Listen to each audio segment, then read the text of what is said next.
Hey, what it do? Hawaii, ahoy. I mean, a little clumsy, but I like the effort. Yeah. Look, that was just kind of one of those, I was just spitballing, kind of like a well hello, but throwing ahoy. You're trying to class it up a little bit. Look, it was a little clunky. Look, they're not all first-round picks, all right? I know. Believe me, I know. Little clunky. Little clunky. Yeah. But, okay. Hey, got to spice it up. We've been together for 20-plus years, for God's sakes. Yeah.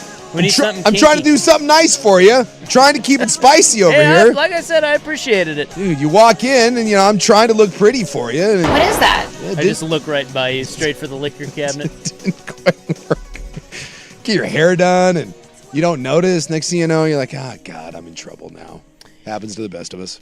Well, what's going on? Big Wednesday. It is a big Wednesday? Yeah. Is it? Well, yeah, all Wednesdays are big here. Well, we love our Wednesdays. You know that. Yeah. No show takes Wednesday seriously. No. We got this show. Coastal Carolina. We got the Chanticleers.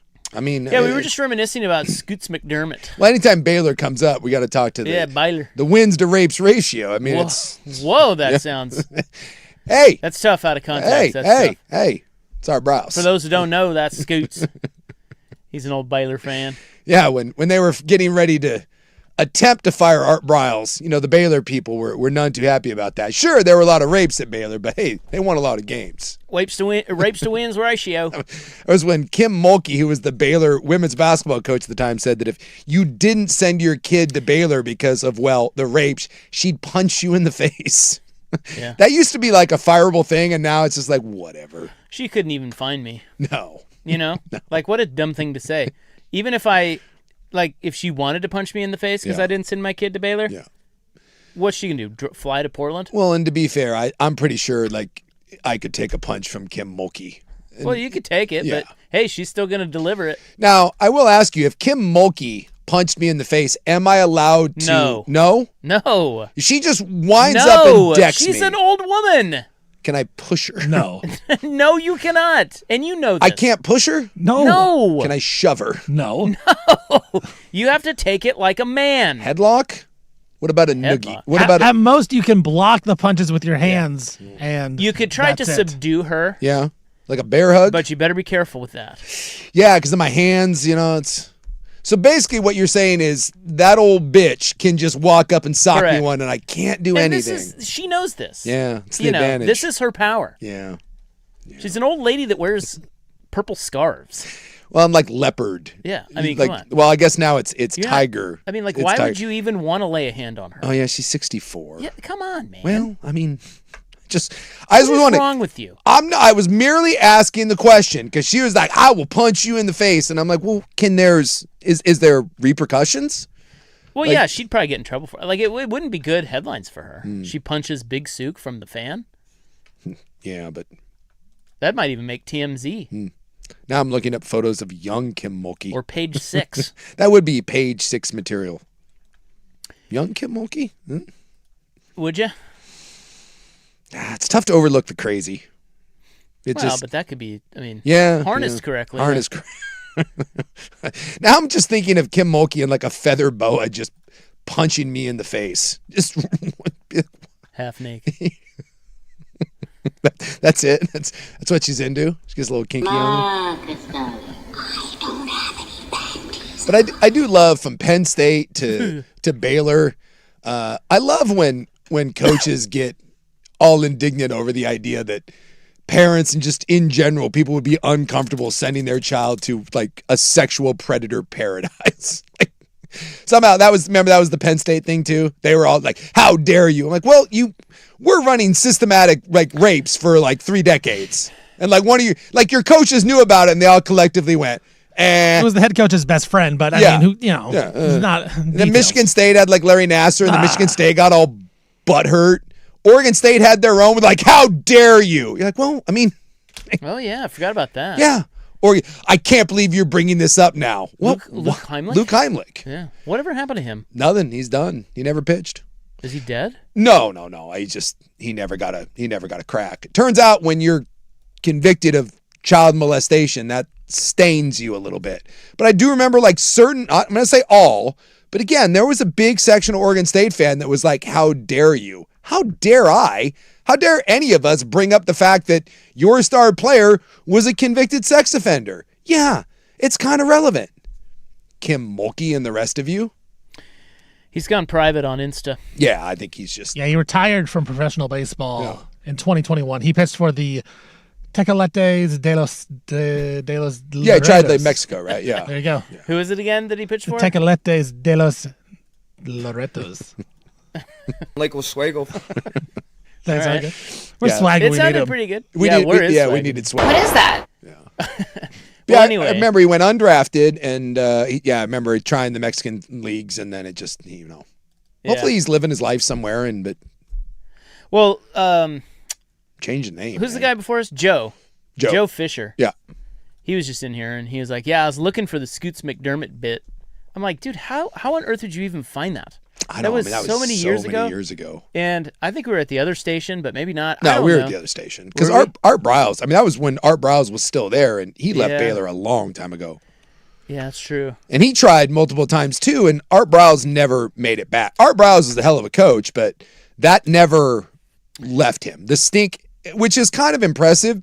That's how bad it was at Baylor, because when you're good, you can usually overcome. And he was good. Yes, he was. You can usually overcome that, but you can't oversee that much wrongdoing and get another job. No. Even college football that has no soul. Yeah, it was 11 years ago that he left, so this would have been in like 2014 when this was going down. Well, there you go. Maybe they could find it. I don't know. Anyway, I don't know why he was looking for that, but he was. And then I found out that Joe Fisher now does Saturdays and not Sundays. Did you know that? I did know that. Wow. Yeah. Sports Saturday. Yeah, he used to be on Sundays. Now he's on Saturdays. Yes.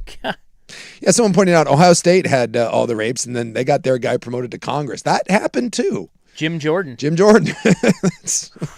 It's amazing that the ability to circle wagons and protect the program. And this is what led to the whole Camus, when Camus got all pissy at me.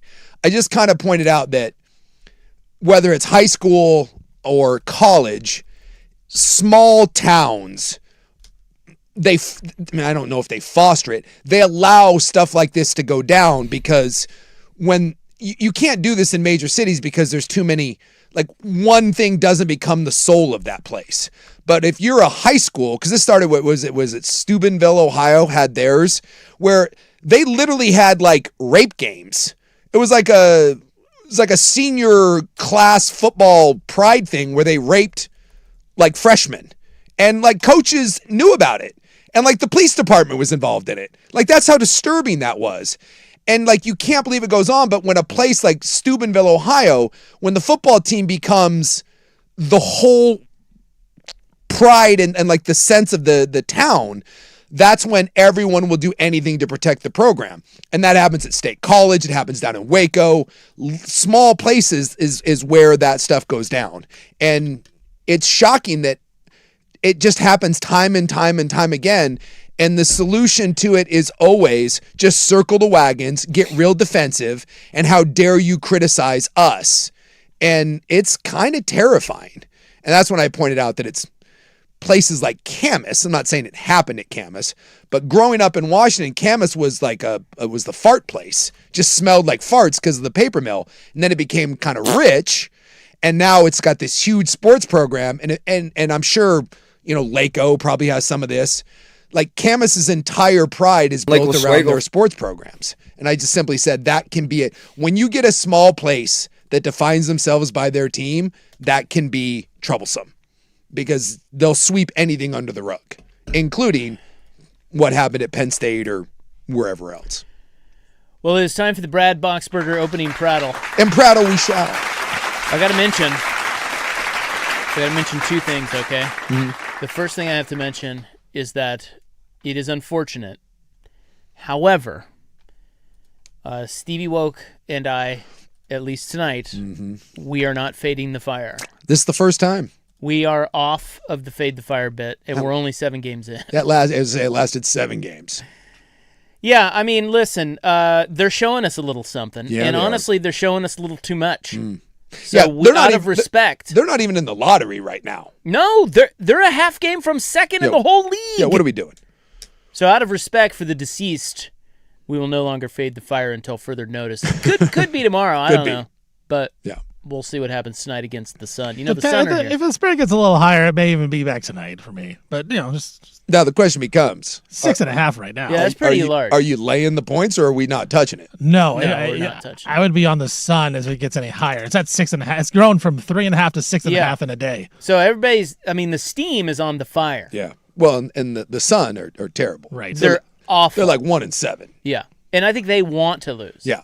They're committed to doo-doo for Juju, and we are not.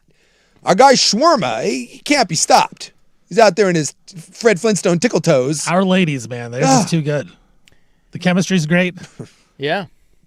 They're That's right. Yeah, they're playing well. Yes, that chemistry. They're doo-doo. Well, they do have good chemistry. Well, it's And key now to- there's a rumor. Yeah, there's a rumor. Look, There's a rumor lot about of people, chemistry. A lot of people. Ah. Whoa. lot of people. Whoa. Whoa. A lot of people saying. They're doo-doo also. Well, we're not fading tonight. No. So pause. Look, I got my bet online account ready to go. Stevie Fire, you give me the word, and we'll lay some points. No, I can't do it. You're I going to can't. lay the points? I You're going to thought- bet on the Fire? I thought that was. I thought we're He's saying, leaning towards. No, he's saying that the Sun, if the if it the gets number higher. keeps going up, he can do nothing but take the Sun. Well, That's what he's saying. That's even better because if there's one thing I love to do, it's gobble points. That's right. So the moment Stevie Fire gives me I got it right. I got it right in front of me. I'm ready to go at a moment's notice. I mean, it's not a bad bet. I mean, the last time they played, it was close. It was Wasn't 1 or it? 2. Yeah. It was a 1 or 2 point win, yeah. Yeah. And that was like a week and a half ago. So when the dust Same settles, circumstance. it may be that these teams are pretty close. So maybe 6.5 is a gift. I don't know. I'm just not stepping in front of the red hot Fire right now. I'll tell you right now. So I'm on Bet Online. Boys, it's 7.5. Just saying. Man, 7.5. I'm tempted. Do I gobble, or is that a premature gobble? well, it wouldn't be premature. The premature gobble would have been at like 6.5. 3.5. Yeah, this 7.5. I mean, it's not going to go much higher than that, or is it? Got my eye on it. You know what? Are the Fire the hottest team in sports? It's possible. It's possible. Well, we love them. Yeah. Go Fire. That's a home game tonight, by the way. They're back at the Fire Pit, so that'll help. Best environment in sports, right? Pretty much. It is also to be noted that the Los Angeles Lakers have just announced massive layoffs. So when will the 19 national stories about? Wait, they have the richest owner, right? One of the richest owners in the NBA, and they can throw money at everything. And this is their second round of layoffs and restructuring since being sold. What? I was told that only cheap sons of bitches do this. What do we do? Well, now the Lakers can't win either. Bunch of losers. Yeah. Cheap ass. Is it Catastrophic. How would they get? You know what? It is It is catastrophic. catastrophic. Did they lay off Casey Holdall? I don't know, but if they did, it's catastrophic. They laid off several business people. I saw and team content people were laid off. You know what? Catastrophic. Team content? Yes. What? You know what I'm hearing? Can't win this way. Guys, you know what I'm hearing? The Lakers probably going to move. What? I got a feeling. Yeah. I got a feeling. 2 teams in Sacramento. Breaking Yeah. news. Yeah, LA, yeah, it's can't do it anymore. Yeah, the Clippers now, they got that new building there. The Lakers are unhappy. Yeah, we're moving. They're moving. I hear Oakland's looking for a team right now. Actually, they do need a team. Maybe San Diego. Move a couple hours away. It only makes sense. Look, it's the only thing that makes sense at this point. With all the restructuring and the catastrophic firings that are going on, it's the only thing that makes sense. Only thing. We're such smart asses. I don't know what you're talking about. I'm dead serious. Layoffs across various departments. Yeah. Hello. Restructuring. Reorg. Lean and mean. Trim the fat. Can't do it, man. Sorry, hold all. Source familiar said it was a dark day. So, Yeah, see, there you go. You always got to say that. gotta have the sources. You have to say that. Got to. Dark day. Yeah. Is it? Yes, it is. Is it? I don't know if it's devastating, but it's dark. Is it catastrophic? It's tough. No. It's tough to say. That's you know? tough to get to that level. I mean, something tells me the Lakers will be fine. They have Luka. Oh, they didn't cut Luca. No. Oh, they'll be fine. Okay, never mind then. there's See, no- I thought he was part of the layoffs. Guys, they let go of a PR person. I mean, my God. You can't. And a content creator, what are you going to do? But they kept Luca. Okay, they'll be fine. They Those are kept key Luka. positions I was nervous. these days. This is true. The rumor mill on the street is moving back to Minneapolis. Yeah. That's that going back to your roots. So they can actually be the Lakers. Yes, moving back. Well, it's Twin Cities. There's room. There's room. St. Paul. It's right there. It's a layup at this point. All right. Well, that's all they have. I don't know. Rob's done. I'm done with that. Rob's exhausted. That whole bit wears me out. Tom Dundon and the whole thing. People are exhausted. So tired. What is that? I'm so I tired. don't even know what it is, Julie. I don't know. No one does. No one knows. No one knows Now anymore. that you've pointed that out to me, you've made me aware of those memes. Dude, they are Yeah. all over my feed, and they just great. They just keep getting better. So if you missed last night's club, first of all, shame on you. Yeah. Second, that's NBC reporter Julie. What was her last name? Sirkin. Julie Sirkin. Sirkin. Yeah. And she didn't understand what gunfire was. No. When it was ringing out at the White House. What is that? You know, And now she's a meme all over the internet. I will say, if you've never heard gunfire before, you know, See, I disagree with that. no. Well, you hear the shots from that video. Yeah. There's two things it could be. Yeah. Firecrackers. Fireworks or gunshots. I just think I think we're conditioned. Some people, like, that doesn't happen Near them? Near them. I remember once when I lived out in the country in La Center, we were having a mother of a bear selling our home, mainly because of my neighbor. The squatter was not like, people pulled up and immediately they were like, yeah, we're not doing that. And I've told the story, but it had probably been 2 months since anyone had actually come and looked at the house. And so the realtor called and we're like, hey, do you guys so we're like, yeah, we'll just step out of the house or whatever. So we were going to leave and they got there a little early. And so we were kind of crossing paths with the people. And we're like, oh yeah, take your time. Like we'll head out. We'll come back in a half hour, give you plenty of time. As we were getting ready to leave, yeah, not a little bit, just gunfire just erupted. And it wasn't that uncommon up there in the country, but I will tell you that the wife had no idea what it was, and when it was explained to her that indeed was gunfire, and a lot of it, needless to say, that ended the tour, and they got back in their car and What is that? drove away. Did she say that? She did not know what it was, and the husband and the realtor Well, had to explain to her that indeed that was You get the right person on That that was tour, gunfire. and they may love that. America, woo! that The is right true. person would be like, all right, What this is my kind of house. I can do that out there, but yeah, it was, I'm just saying, I don't know. It's true. Like at the time I was like, well, that's another person that's not going to buy this, but I just needed the right person to celebrate the freedom Listen. of gunfire. But she had no idea what it was. I get it, that it's maybe jarring. Yeah. But it's sort of like, to me, it seems reasonable that most people should be able to deduce You would think. after thinking for maybe 10 seconds about It's it. one of two things. And you see everyone Think else about ducking. Yeah, just Think about it. Like and she was still stunned. 2 minutes later, she's like, what is that? What is that? well, some people Have you not figured it out by now? some people have let it. Everybody's running around like crazy. Secret Service has their guns out. What do you think it was? We're at the White House too. What is that? What is that? In the face. It's just God. But hey, memes live forever. So thank you, Julie. Yeah. So listen, and it's a tough. That's a tough. I mean, I don't want to make too much fun of Julie, but come on, she's handling it fine, and she has become a meme on the internet, and not because it's more her face. It's more her face, very confused, and when you overlay that in front of something like, like Godzilla, Yeah. and her going, "What is that?" Godzilla appearing It's- over the horizon. I'm sorry, it's genius. It's genius. And there's a lot of different iterations of Look, it. the internet is a giant cesspool that should be shot into the sun, but every now and then you're like, this is Yeah, it's awful. And unfortunately, people like Julie, they get... no. It's not good for her that she has become this, Yeah. but at the same time, maybe it's good for her that the internet took that and ran with it. She'll live in infamy because of Sure. this. And if she's smart, she can parlay it into a 15-minute thing. If you lean into it, there's bits to be had there. What is that? If you want to be like a serious journalist, maybe not, but Well, she is a serious... She's I very know. good at her job. I know. Maybe She just doesn't know what gunfire is. But that's okay. Now she does. now she does. All right, there's your opening prattle. Thank you. Thank you. Thank you, Brad Boxberger.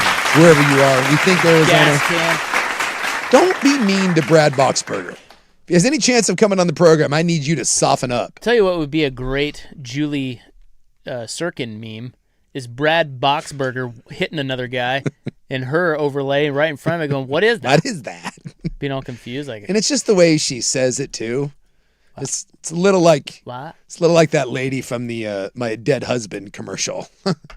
But I had insurance. There's a little bit of that. Yeah, sort those, can we? you can't. We It's probably just- shouldn't talk about it's- Those are very depressing. Yeah, my husband died, but In your I talk like this.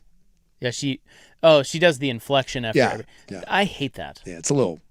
When they end with the inflection up after everything they say, kind of like this. Well, especially like when you- AJ Brown going to get traded. Well, especially I when don't you're know. talking about like tragedy. It's it's one thing if annoying. you're like, I ordered a Caesar salad and it didn't come with Salad? chicken. It But if didn't you're have chicken? like, if my husband died, it takes on a. My husband died, It's weird. and I had to call the insurance company, and I got a bunch of life insurance money.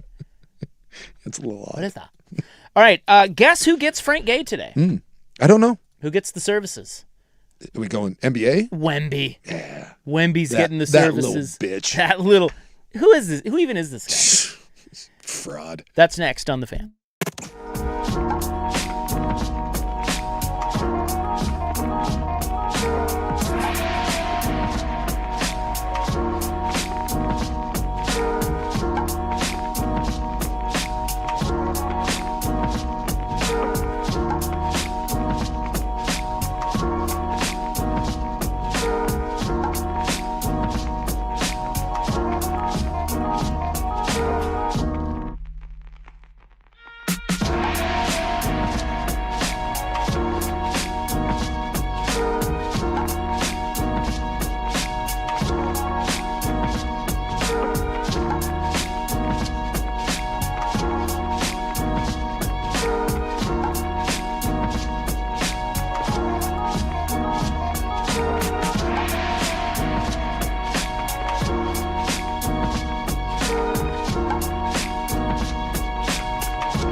Now, from the George McCoy and Warren Allen Sports Desk, a Sports Center update on the Fan Sports Network, 105.1 FM and 1080 AM.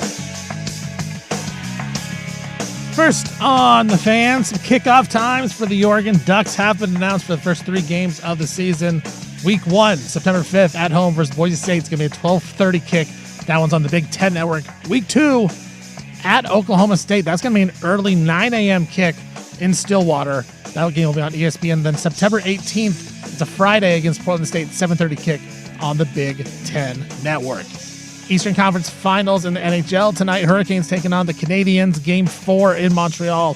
Carolina up 2-1 in that series.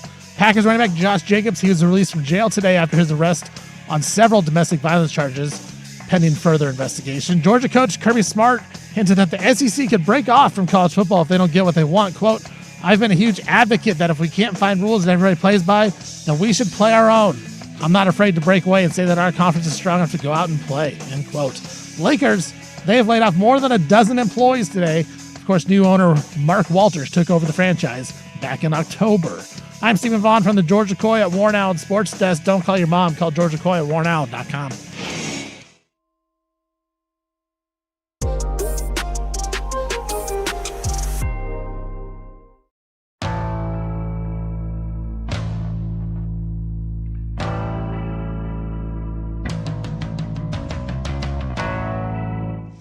All right, pleased to have you along here on a Wednesday, a beautiful Wednesday in Portland, Oregon. It's like 80 degrees out there. That's gorgeous. It's sunny. Yeah. We indeed are the new San Diego. But don't move here. Yeah. Please stay away. What? Although at this point, hasn't California just finished killing us at this point? Is What? anything affordable? California's killing us? Yeah, well, I mean, do we have any place to, like, Oh, you know, we can move to Ridgefield. there? Well, it's not affordable anymore. Kelso? Kelso. Yeah. There you go. I do think you have to move because Wilsonville doesn't work. I think you're going Canby, Aloha. Woodburn. Woodburn. And Salem. yeah, Woodburn, Salem, and then on the other end, if you want to go north, I think Kelso, Longview. I think there you know, if you're looking for the affordability factor, that's where that goes. Well, Frank Gay, 3:30 segment every day. Today will be dedicated to Victor Wembanyama, who last night did not play his best. He did not. The Spurs lost. The Thunder unhinging their jaws. They are up 3-2. Now the Spurs can still win the series. Sure. But for them, I mean, when series are tied 2-2, the winner of Game 5 wins like 85% of the time. And it does feel like, I don't know, it feels like maybe the Spurs are still a year-ish away. Yeah, after Game 1, we thought, well, maybe they're not. Maybe they're ready because Wemby's just that good. Yeah. But we also said after Game 1, and remember, Game 1, Spurs won in Oklahoma City. We also said, hey, Wemby just played 47 minutes. The rest of the guys played 40-plus. It went to 2 overtimes. Over the next 4 or 5 games, that could be a problem because Oklahoma City's deep. Well, I think we're seeing just that. Yeah. I mean, last night, Wemby, he's just wearing down. yes. And everything, when he's not on the floor for them and he doesn't have that sort of impact, they're just not as good as Oklahoma City. And look, give credit to the Thunder, too. They're doing it without 2 big guys. I mean, they're doing it with J-Dub, an all-NBA player, and they're doing it without Mitchell. And all of a sudden, you just like, well, here's Jared McCain. Well, let's step up, and he'll have 20. Hey, at least they don't have a million more draft picks. I know, right? Oh, wait. Their depth it's insane. Well, they're just so well built. They are. And this is the thing that bothers me about Oklahoma City criticism. And I get SGA's noodle legs. It's bad, man. It's really bad. I get it. It's rough. But at the same time, the guys won back-to-back MVPs. Yes. They're on pace to win another championship, back-to-back championships. So the bothersome part of the bashing of OKC to me is that using SGA's wet noodle legs as a reason to discredit everything they do, I think is ridiculous. Yeah. Because if you watch this team, they are nasty. Yeah. And they keep coming at you with waves of dudes. And like you said, don't undersell that. They're without 2 key players, and they're still beating Wembanyama and the Spurs. Yeah. And they have a million more draft picks. Yeah. Like Sam Presti's a genius. They're awesome, but yes, it is getting frustrating watching them. Well, and it's not play. just SGA. They're very physical. They seem to get away. And maybe it's just one of those, like, NFL teams have been built this way too. Like, when you play a certain way, it puts the onus on the officials to rein you in. And it seems that no one is willing to rein them in. And you throw the way they play on defense, where seemingly they get away with everything. And then you throw SGA on top of that. I mean, he had 32 last night, and he made 7 field goals. I mean, he's made 11 more free throws than field goal attempts in the series. Yeah, I mean, and some of that's really bad. And they had the one last night where McCain basically hits, I think it was Dylan Harper in the throat, no call, and then proceeds to just stop and back into Dylan Harper, and the foul's on Dylan Harper. And it's just, there's enough of those, and then you had the clear. It was an 8-point game, I believe, and you had a horrible the no call. You had the off the foot that wasn't allowed to be reviewed for some reason. I don't know how you missed the goaltend call. I mean, that was like that was the game right there. That was the game. It was either 5. I think it was a 5-point game, and then there was an 8-point swing based on like 4 plays in a row that were all, I mean, some just downright awful and some questionable. And so when you're as good as Oklahoma City is, and this is a little bit like the Chiefs, this is where I think this is a good comparison. The Kansas City Chiefs were the best team in football for like 7 years. But when you're the best team in football, and it seems, not saying it's true, but when it seems like you also get the benefit of every call, then it starts to feel like it's an impossible task.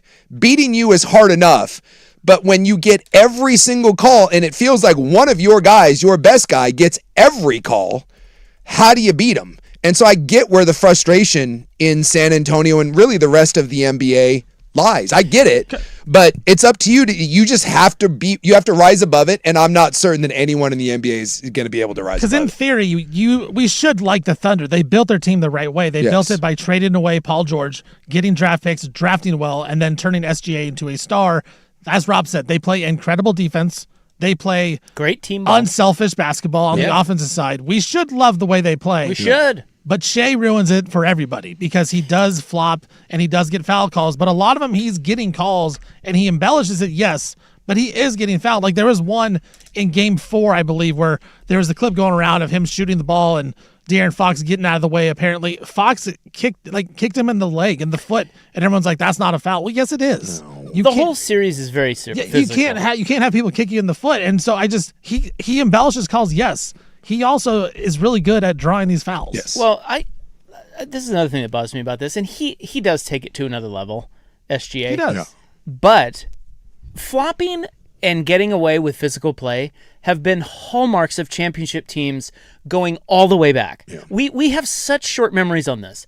Dude, Dwayne Wade was the king of getting called. He just flung his body at the rim. He was the king of it. Yeah. It's a little different how SGA does it, but guys have been doing this since the beginning of time. By the way, Tim Duncan, I don't know how many people remember Tim Duncan always whining to the officials. Yeah. Always.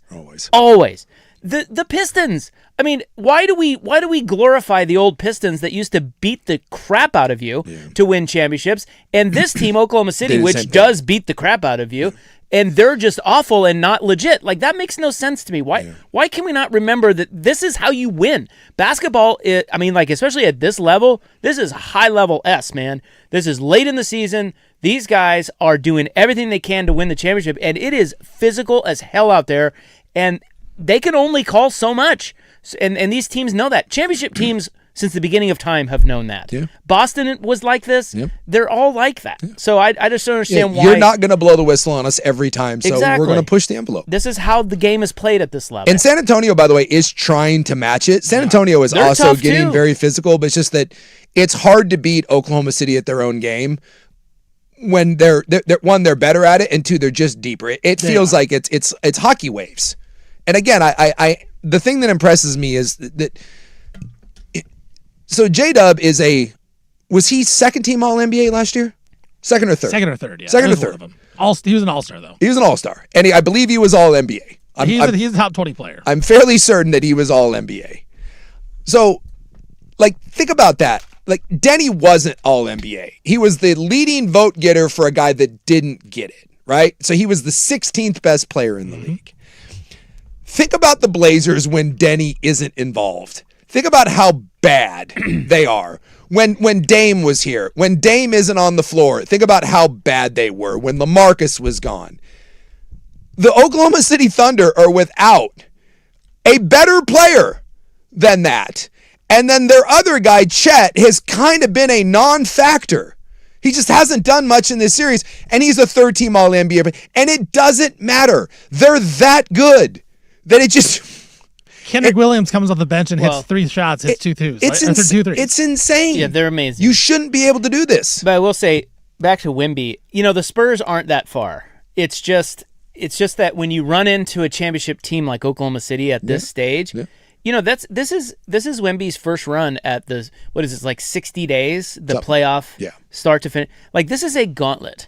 And after 2 other series and now a third series where in game 1 you play almost 50 minutes in double overtime and you have the game of your life, he is learning what it's like. He still has a little, just a tinge of Baby Deer vibes, where he's just not quite there yet. And the fact that he refused the media after last night's game, come on, man. You got to be better than that. Yeah, you're seeing it. And just the other thing too is whispering to Biombo and Plumlee at the end of the. I mean, we all know what he was saying, and they went out and hard fouls. Like, that's the series. And I kind of respect that in a way. It's like, hey, we're going back to San Antonio. Leave him something to remember. Yeah. But at the same time, Wemby, you don't just jump into the playoffs and then manage the gauntlet and win a title just like that. I mean, we thought for a while he was that good to do that, but even LeBron didn't. Yeah, you got to learn. Think about that. LeBron took his lumps for years, had to go to Miami.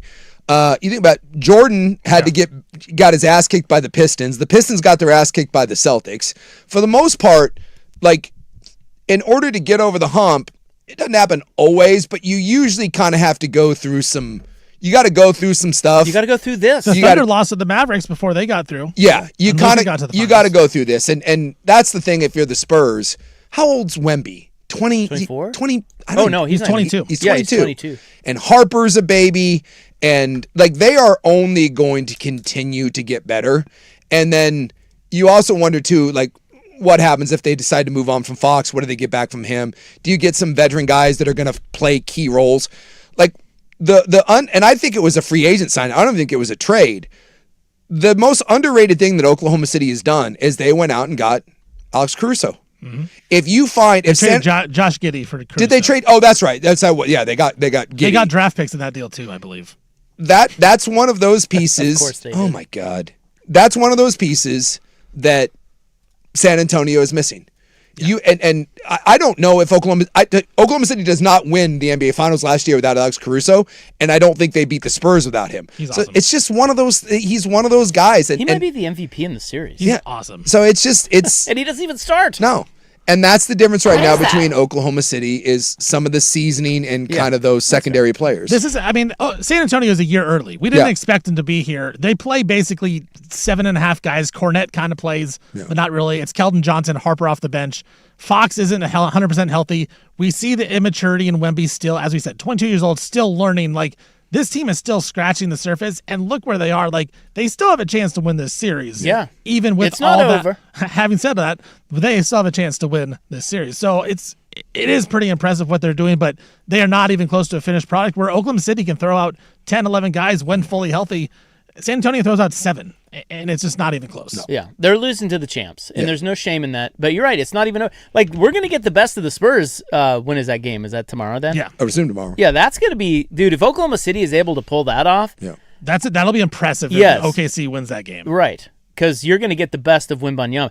When we come back, I want to, so there's your Frank Gay. Now, in the Multnomah Mac, I want to talk about something that Wemby is doing, or maybe he did last night. It may just be that he's tired. They've just done a good enough job on him that they've worn him out. Yeah.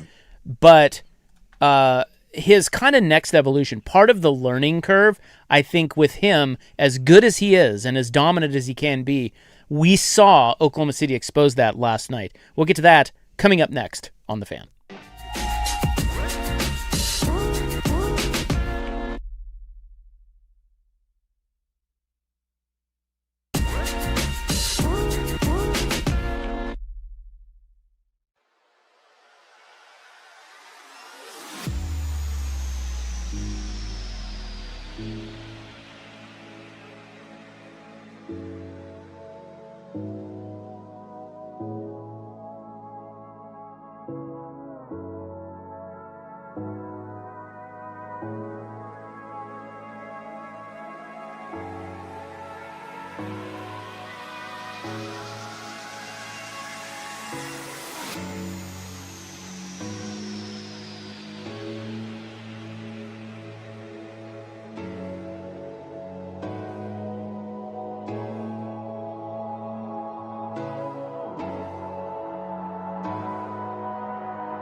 Somebody texted and said that Stevie Woke is a dead ringer for Alex Caruso. And I tell you what, there's a little pep and Woke step over there. Oh, boy. I'll take that. You feeling it, right? He'll take that. Can I love Alex Caruso. He's great. I love him. Yeah. But. Uh-oh. And I Is don't. this going to be a hair comment? No, he's bald. Yeah, but do you remember him at Texas A&M? Yeah, Remember with the Lakers, it was rough. Yeah, Lakers, he had No. a little bit of hair So left. he shaved it, and good for Texas him. A&M was bad, dude. Alex Caruso. And this is a bold statement because that league is littered with it. He has the worst facial hair in the NBA. It's better than anything I can grow, so there we go. Are you serious? I cannot grow facial hair at all. No, it doesn't grow right in the middle on the mustache. It does not grow in the middle. It just grows in all gross. It's worse than that? It's bad. I didn't even notice last night. Boy. Coach Vaughn doesn't allow me to grow it because it's so bad. I don't even, I can't, when I'm watching him play, I'm like, dude, I want him in Portland so bad, but then it distracts But then me. you see his mustache and you're like, no, Nah. Well, can't do it. I just, Can't win that way. Can't. look, Al-Farouq Aminu who had this. Why? How is no one in the NBA just pulling some people aside and be like, man, I get it. I know you want to grow it, but you can't. Like, that is the worst What is that? beard. It's pretty bad. It's so bad. And Blazers, by the way, the Blazers had one of these going for a long time where they had some bad facial Well, let's not hair. pretend like Damian Lillard's facial hair is And that's great. kind of where I was going. Like, it's gotten better. I think it's grown into it. But he, for a long time, had like that goatee that was like 8 hairs that he would grow really long. Alan Crabb, I believe, he didn't have Yes. He had some bad facial The hair. crabber. But I Forgot about that guy. just want someone to pull Alex As you should. Caruso aside and be like, man, Very we just forgettable. we can't. You So- can't keep doing. You can't keep Dude, doing this. That's the thing. It's better than my facial hair. I can't grow it, so I just. But you don't. And I don't. Yeah. I know. That'd be like if I tried to go real hair. Right. My real hair would be the equivalent of what Alex Caruso is growing on his face, but I can't do it, so I don't. We should have a real hair off, actually. You should. You're right. we need mine would be bad because I have a horn. we need the I bald just guys. have the cul-de-sac. We need the bald guys to also understand, because the bald guys understand that when they need to shave their head. Yeah.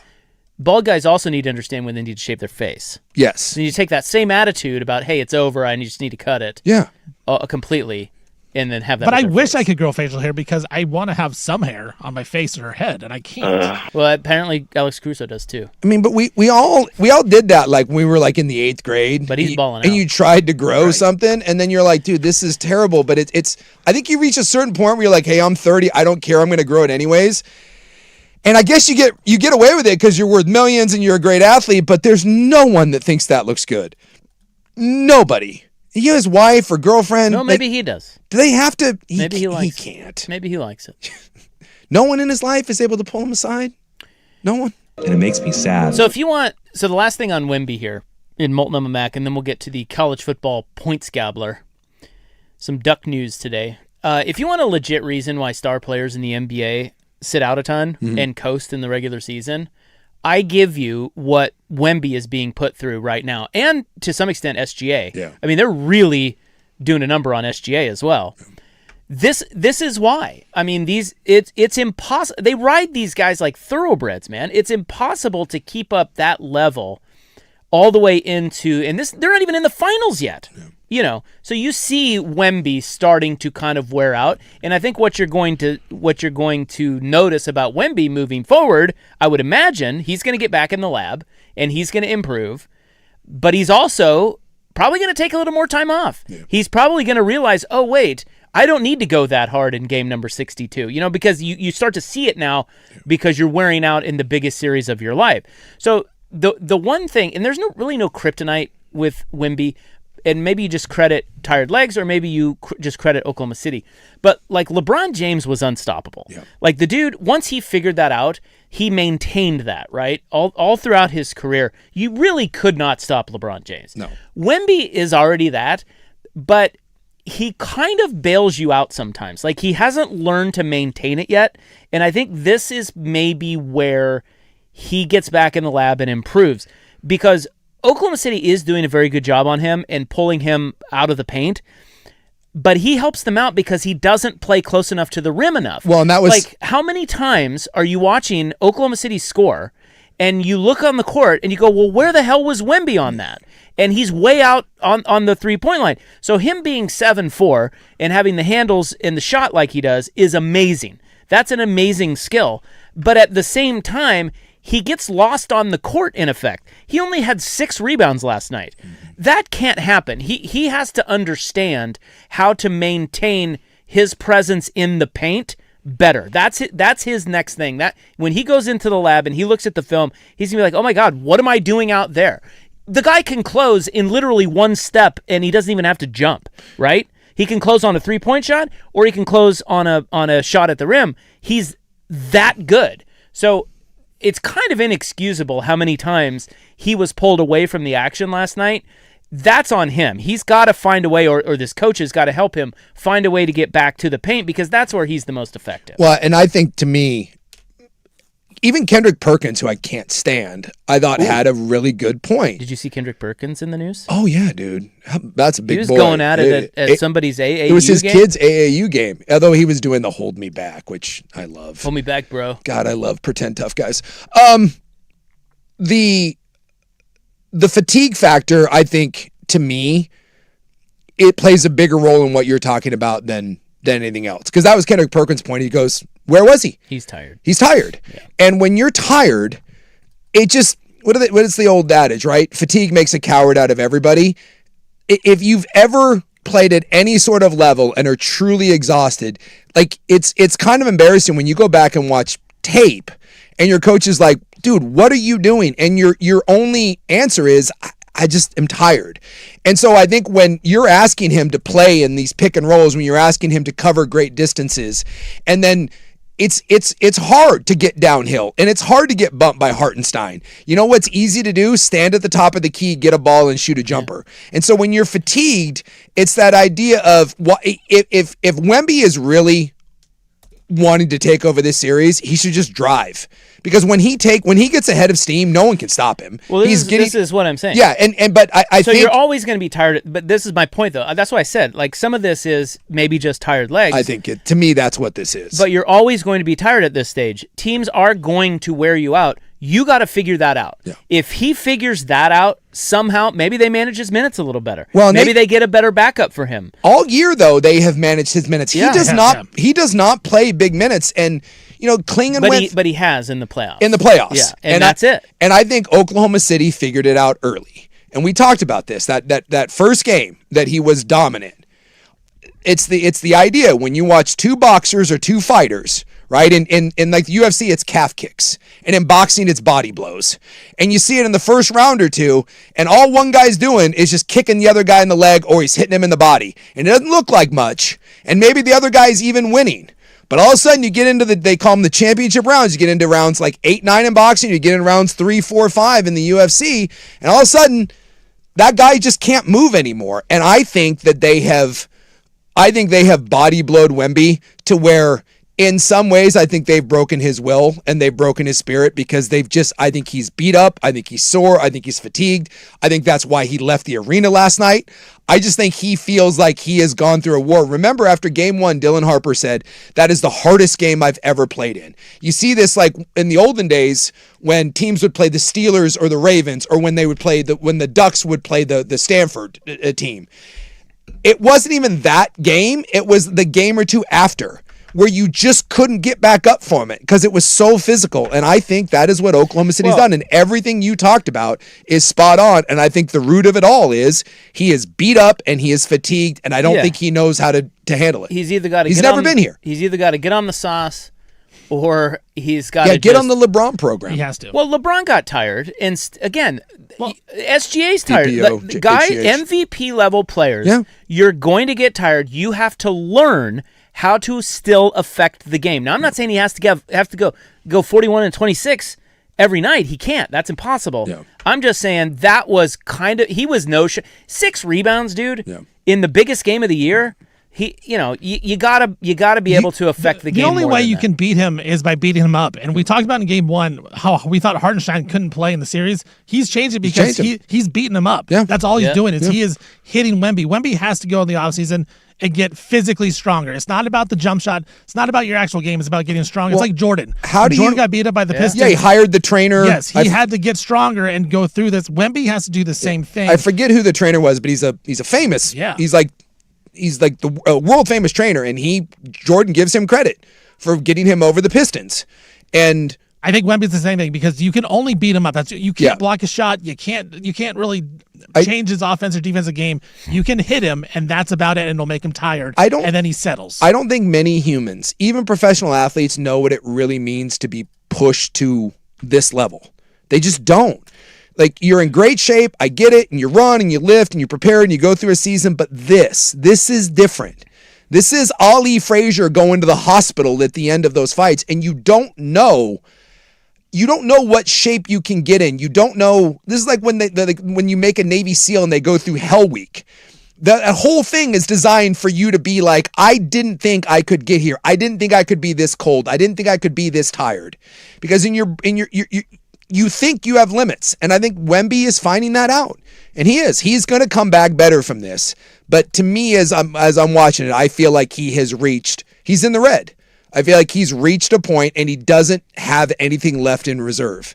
And Well, again, we're still talking about him like the series is over. It is not. yeah, but I think the only way San Antonio wins is to see game 1 Wemby, and he's going to have to do it twice in 4 days, and I do not believe that the reserves are there. I think that's the only way they win this series is for him to be. I'm just saying, don't write him off. That team is awful. He's amazing, and so it did look like maybe that was it, and they're out of gas. But they get a home game tomorrow night, and that's going to be nasty. Yeah, Tim Grover was the Jordan trainer, and he should get with LeBron's guy down in Florida, the Alex Rodriguez guy, and he just needs 6 letters: HGHEPO. It's get with Lance Armstrong and get with LeBron and get on the good stuff and let's go. All right, there's Molten Mac. The college football points gobbler is coming up next. We have Ducks scheduling news again, 2 days in a row on the Fan.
Now, from the George McCoy and Warren Allen Sports Desk, a Sports Center update on the Fan Sports Network, 105.1 FM and 1080 AM. First on the Fans, some kickoff times have been announced for the Oregon Ducks for the first 3 games of their schedule. Week 1, September 5th, that's a home game against Boise State. That's going to be a 12:30 kick on the Big Ten Network. Week 2, they will be in Stillwater taking on Oklahoma State. That's going to be an early 9 a.m. kick on ESPN. And then their third game, it's a September 18th game. That's a Friday versus Portland State, 7:30 kick on the Big Ten Network. Eastern Conference Finals in the NHL tonight. Hurricanes taking on the Canadians. Carolina up 2-1 in that series, Game 4 up in Montreal. Packers running back Josh Jacobs, he was released from jail today after his arrest on several domestic violence charges yesterday, pending further investigation. Georgia coach Kirby Smart hinted that the SEC could break off from college football if they don't get what they want. His quote, "I've been a huge advocate that if we can't find rules that everybody plays by, then we should play by our own. I'm not afraid to break away and say that our conference is strong enough to go out and play," end quote. Los Angeles Lakers, they have laid off more than a dozen employees today. New owner Mark Walter took over the team back in October. I'm Stephen Vaughn from the Georgia Coy at Warren Allen Sports Desk. Don't call your mom. Call Georgia Coy at warrenallen.com.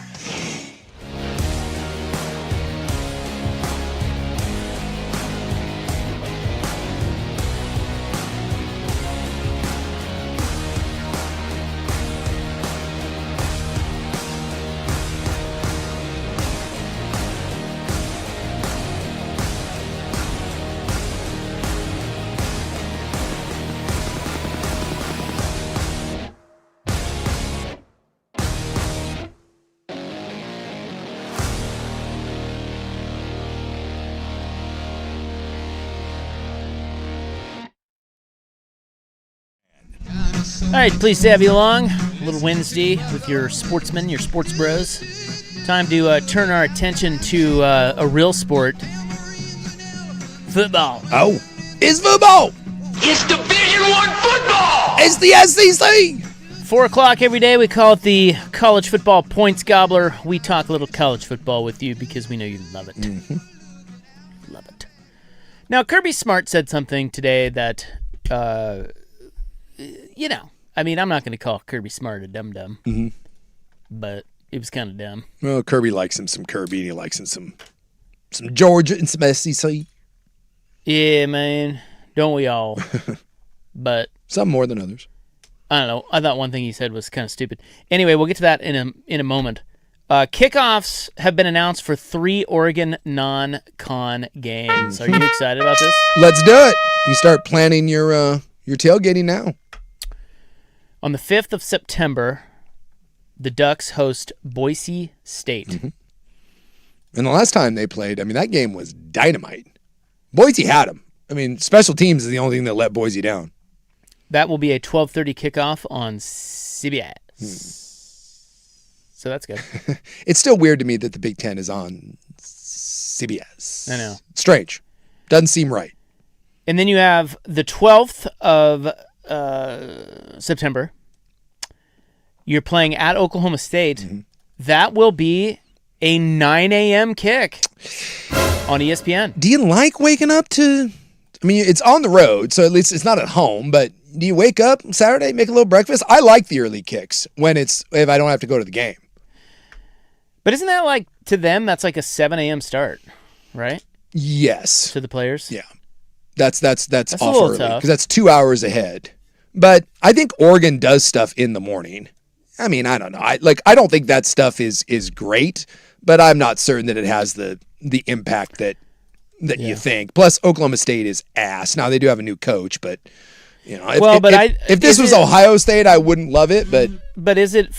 I don't know. I think in today's college football, I think it's maybe a little unsafe, for lack of a better term, to assume a team is ass the next year after they coaching were ass. Change and all that. Because with a coaching change, and NIL, that thing could, because basically, I'm guessing, I don't know this, but I am guessing, didn't they get the guy from North Texas? Yes. So I am guessing Oklahoma State is basically North Texas with this year, with other transfers mixed in. Valid point. They got over a dozen players from that North Texas team, who I believe was 10-2 and was a win away from the CFP. Yeah, they were pretty good, and that quarterback's pretty good. Mestemaker, yes. Mestemaker, and the coach is pretty good. Yeah. So I think we got to be careful with just because it used to be we could say that. Look, they were ass last year. There's no way they improved to a great team this year. It's going to take them some time.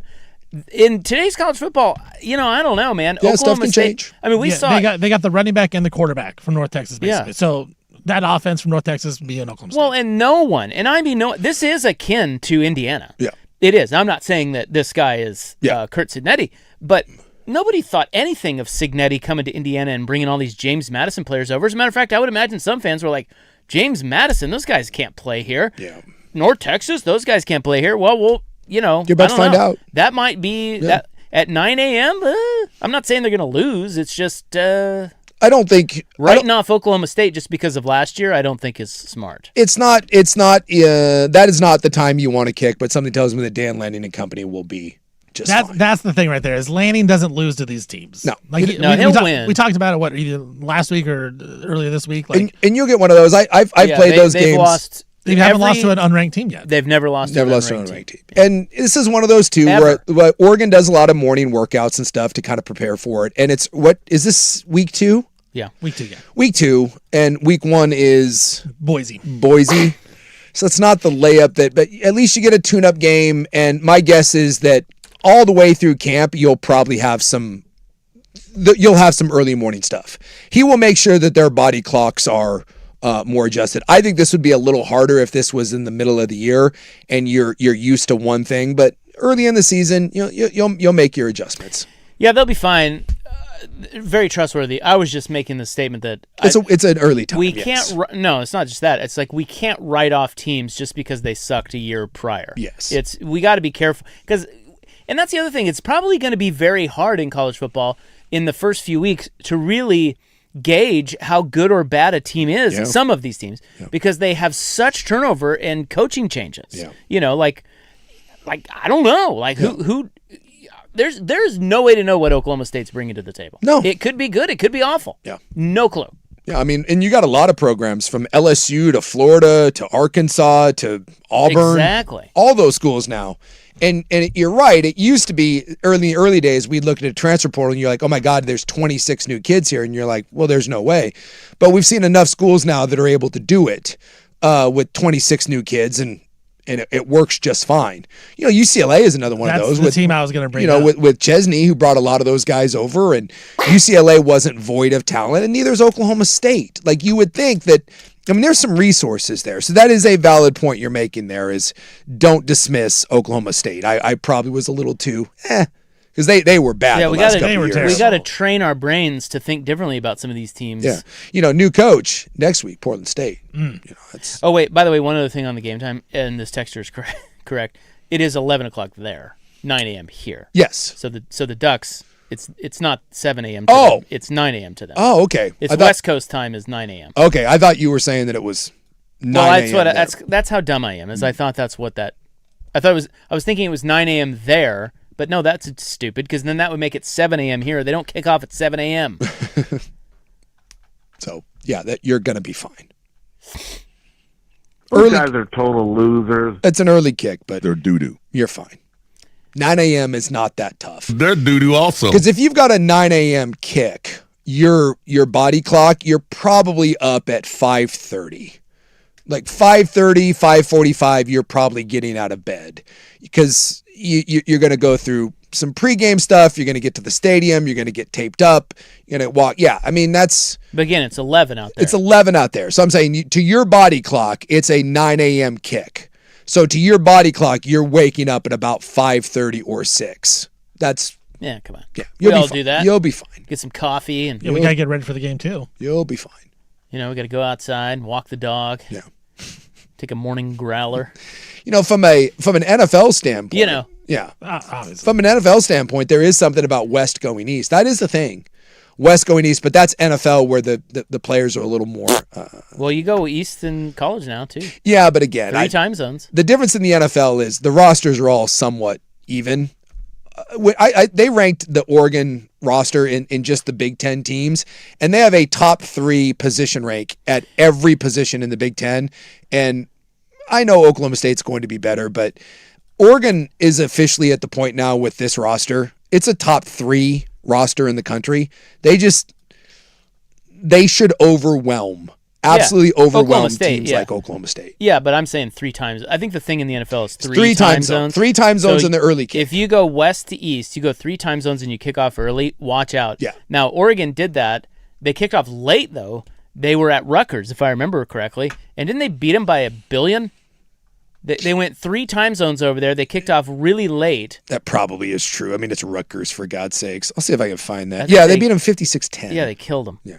And I don't know if they had any other East Coast trips.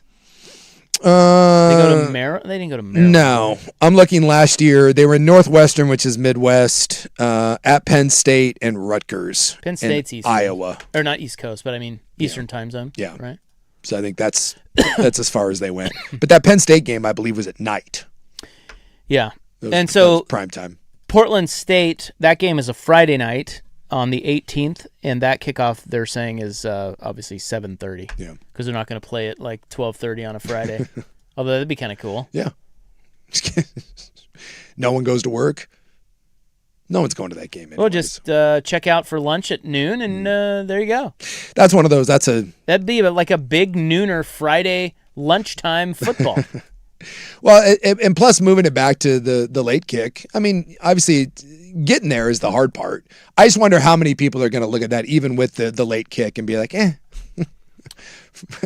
Friday, driving down to Eugene. Yeah, we'll be missing this one. Portland State. I'm guessing if you want to go to a game and you're looking for a cheap seat, obviously the Portland State game. Because that's not a bad opening. Boise State and Oklahoma State, that's solid. And then you get a layup with Portland State, and then you get USC on the road. I think there are some people that are going to look at this and scoff. I would scoff at going to the Portland State game.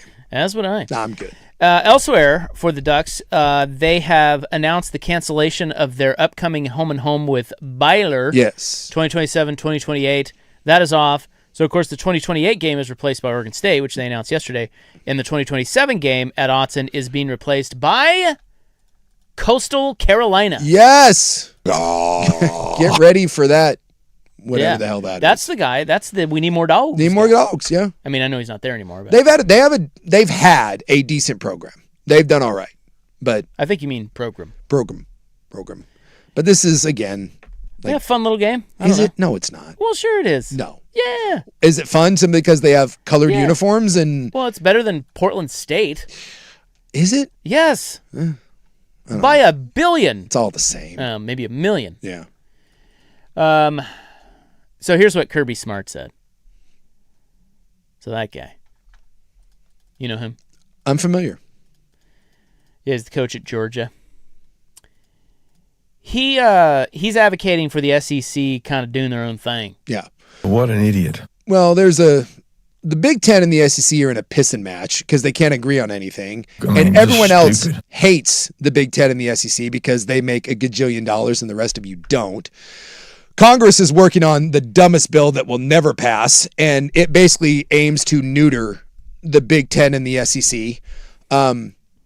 The idea that this is some sort of impartial bill, this is 100% written by Cody Campbell, the new bill. There's a new one. There's a new one. That came out today. Yes, and it basically is Cody Campbell, who's the Texas Tech billionaire, writing this bill for Ted Cruz that basically says 2 things. One, everyone gets their money protected except for the players, and screw the Big Ten and the SEC. You can't do anything, and the rest of you get to share in the spoils.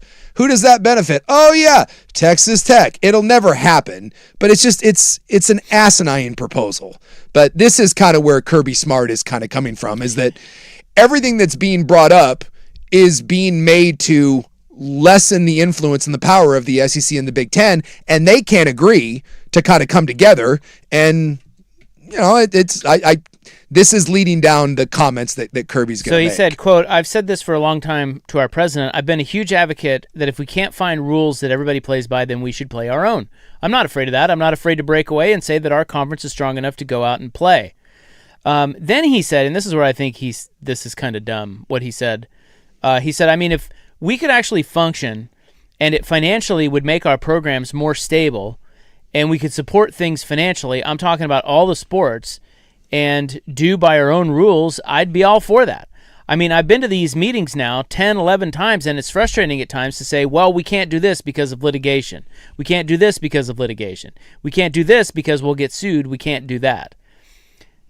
Okay, but saying that everything you're bringing up is going to get you sued kind of tells you that you're going down the wrong path. Yes. Right? It's like, I mean, it's just kind of a dumb thing to say. It's like, oh, man, everything we bring up, we're going to get sued. Well, why do you think you're going to get sued? Because there are actual laws in place. Like, you can't screw people over, Kirby.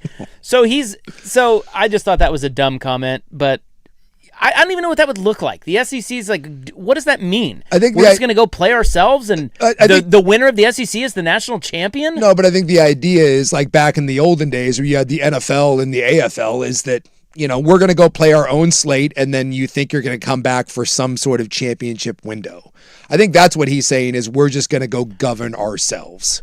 Okay, but then I don't think he's saying that we're going to be our own entity and aren't going to play anyone else. I think he's simply saying we are just going to govern ourselves and screw it. Remember, the NCAA doesn't have anything to do with the college football playoff. That's a separate entity. So I think his thing is, dude, we'll make our own money. We have our own TV deal. We're going to set our own rules. We're going to do our own thing. And then at the end of the day, the rest of the country is going to need us, and so they're still going to allow us to play in the reindeer games of the championship. If that's the case, fine. Yeah. Whatever. Why would fans? I don't know. As long as you keep playing everybody else and you play and everybody's in it for, like, all the schools are in for one championship. Yeah.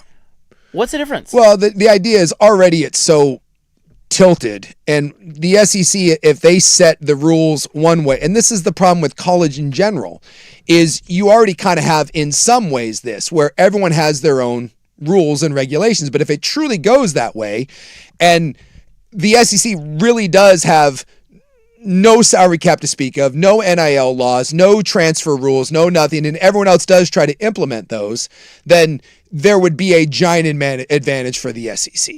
And already everyone is pissed. See this new bill that Congress is trying to get passed. This is aimed to, the only reason that bill is in place is to take aim at the Big Ten and the SEC. So already that's happening. And if the SEC were to break away, I don't know how that works. Would the rest of football get so pissed at them to say, take it and shove it? We don't want anything to do with you. Would they welcome them back? I'm not exactly sure how that works. But at the end of the day, the SEC would need to come back to try to play some sort of playoff. I don't think the SEC has the balls, nor would it be financially smart to literally just have 16 teams and that's it. You're going to play a 16-team league. Yeah, the money's in the playoff. And your championship is just going to be in the playoff. I mean, that makes no sense. Yeah, the money's in the college football playoff. Yes. So governing themselves, fine. Yeah. Do whatever. You've always done whatever you want anyway. Yeah. Someone saying that's like live. How did that work out? Exactly. Like. Well, yeah, they're not going to go. They're not. No, they're not going to go. It's not going to be that kind of a split. No. So in other words, whatever. It's Kirby's an eye roll. That's an eye roll. I mean, it's kind of.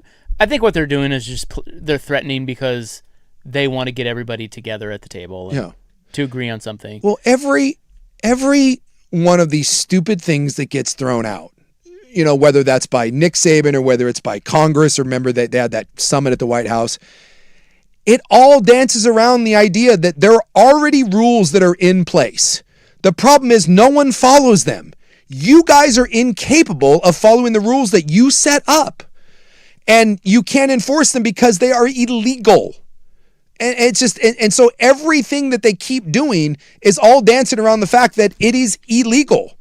In fact, one of the senators from Connecticut responded to this new bill that everyone was like, oh, it's bipartisan. This is from a senator in Connecticut. He said, we are still reading this bill, but its primary effect seems to be to limit the compensation of athletes while protecting the huge salaries of adults, coaches, ADs, sports industry executives, who are getting rich off the performance of the players. And it gives the NCAA antitrust exemption that no other industry gets, just so they can keep underpaying the athletes. Sure, there are some good things for the players in the bill, but this seems like a great deal for the NCAA and the rich guys who run college sports, and a bad deal for the athletes.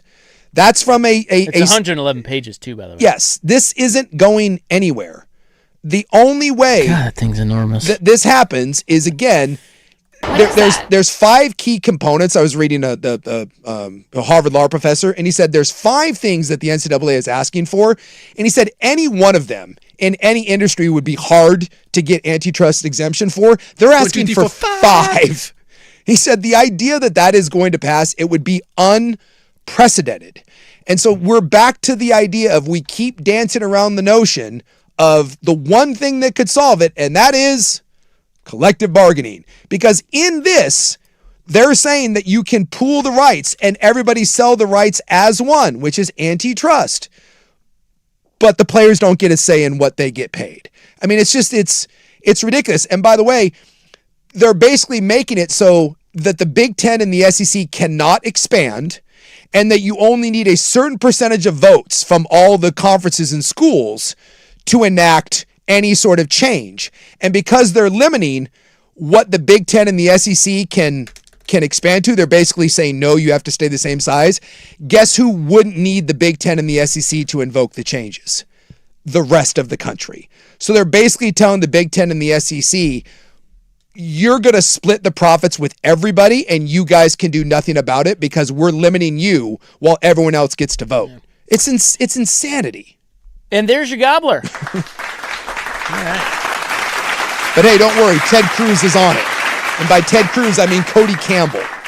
My God, Cody, can you be more obvious about who wrote this? Coming up next, it's time for In the News. We will have a Longview chemical explosion follow-up. Primetime follow-up next.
Now, from the George McCoy at Warren Allen Sports Desk, a Sports Center update on the Fan Sports Network, 105.1 FM and 1080 AM.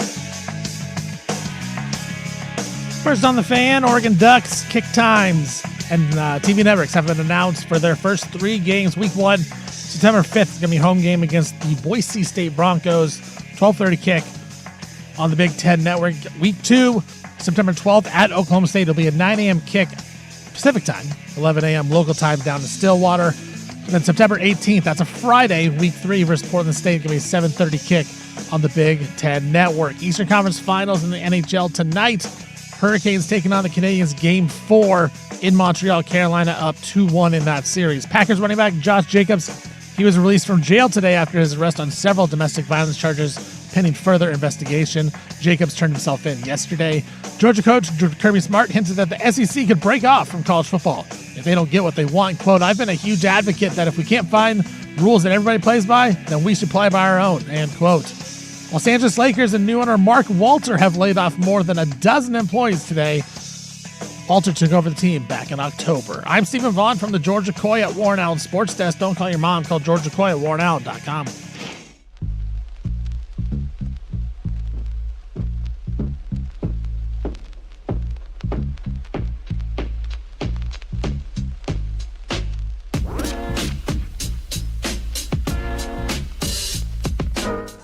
Do you believe?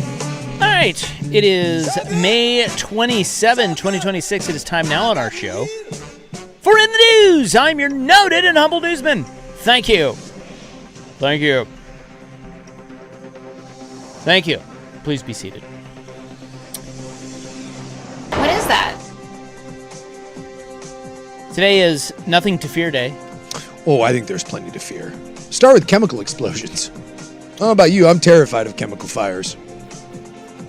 Yeah. So that whole nothing to fear, nah, there's things to fear. Sharks, poisonous snakes, tree falling on top of you. There's like 3 or 4 right there. Yeah, log trucks. Oh my God. Lots of scary things out there. Yeah, what are you talking about? You get that fake news. Yeah. Dude, I rolled up on a log truck today. Dude, I jammed that. I just blew by that thing. I want nothing to do with it. Because I know what's up. Fear is a good thing. Fear is your body's way of saying, this isn't good. We should stay away. It is also National Senior Health and Fitness Day. Oh, shout out to the olds. Keep moving, olds. Yeah. Just keep that body moving. I love the silver sneakers. They're out in my neighborhood, just out strolling around. Hell yeah. The best I've said many a time is this old Navy guy, and he's got a walker, and he stops and takes naps. I'm always afraid that he's dead one of these times, but you know, he's out there and he sits down in his walker and he just passes out right there.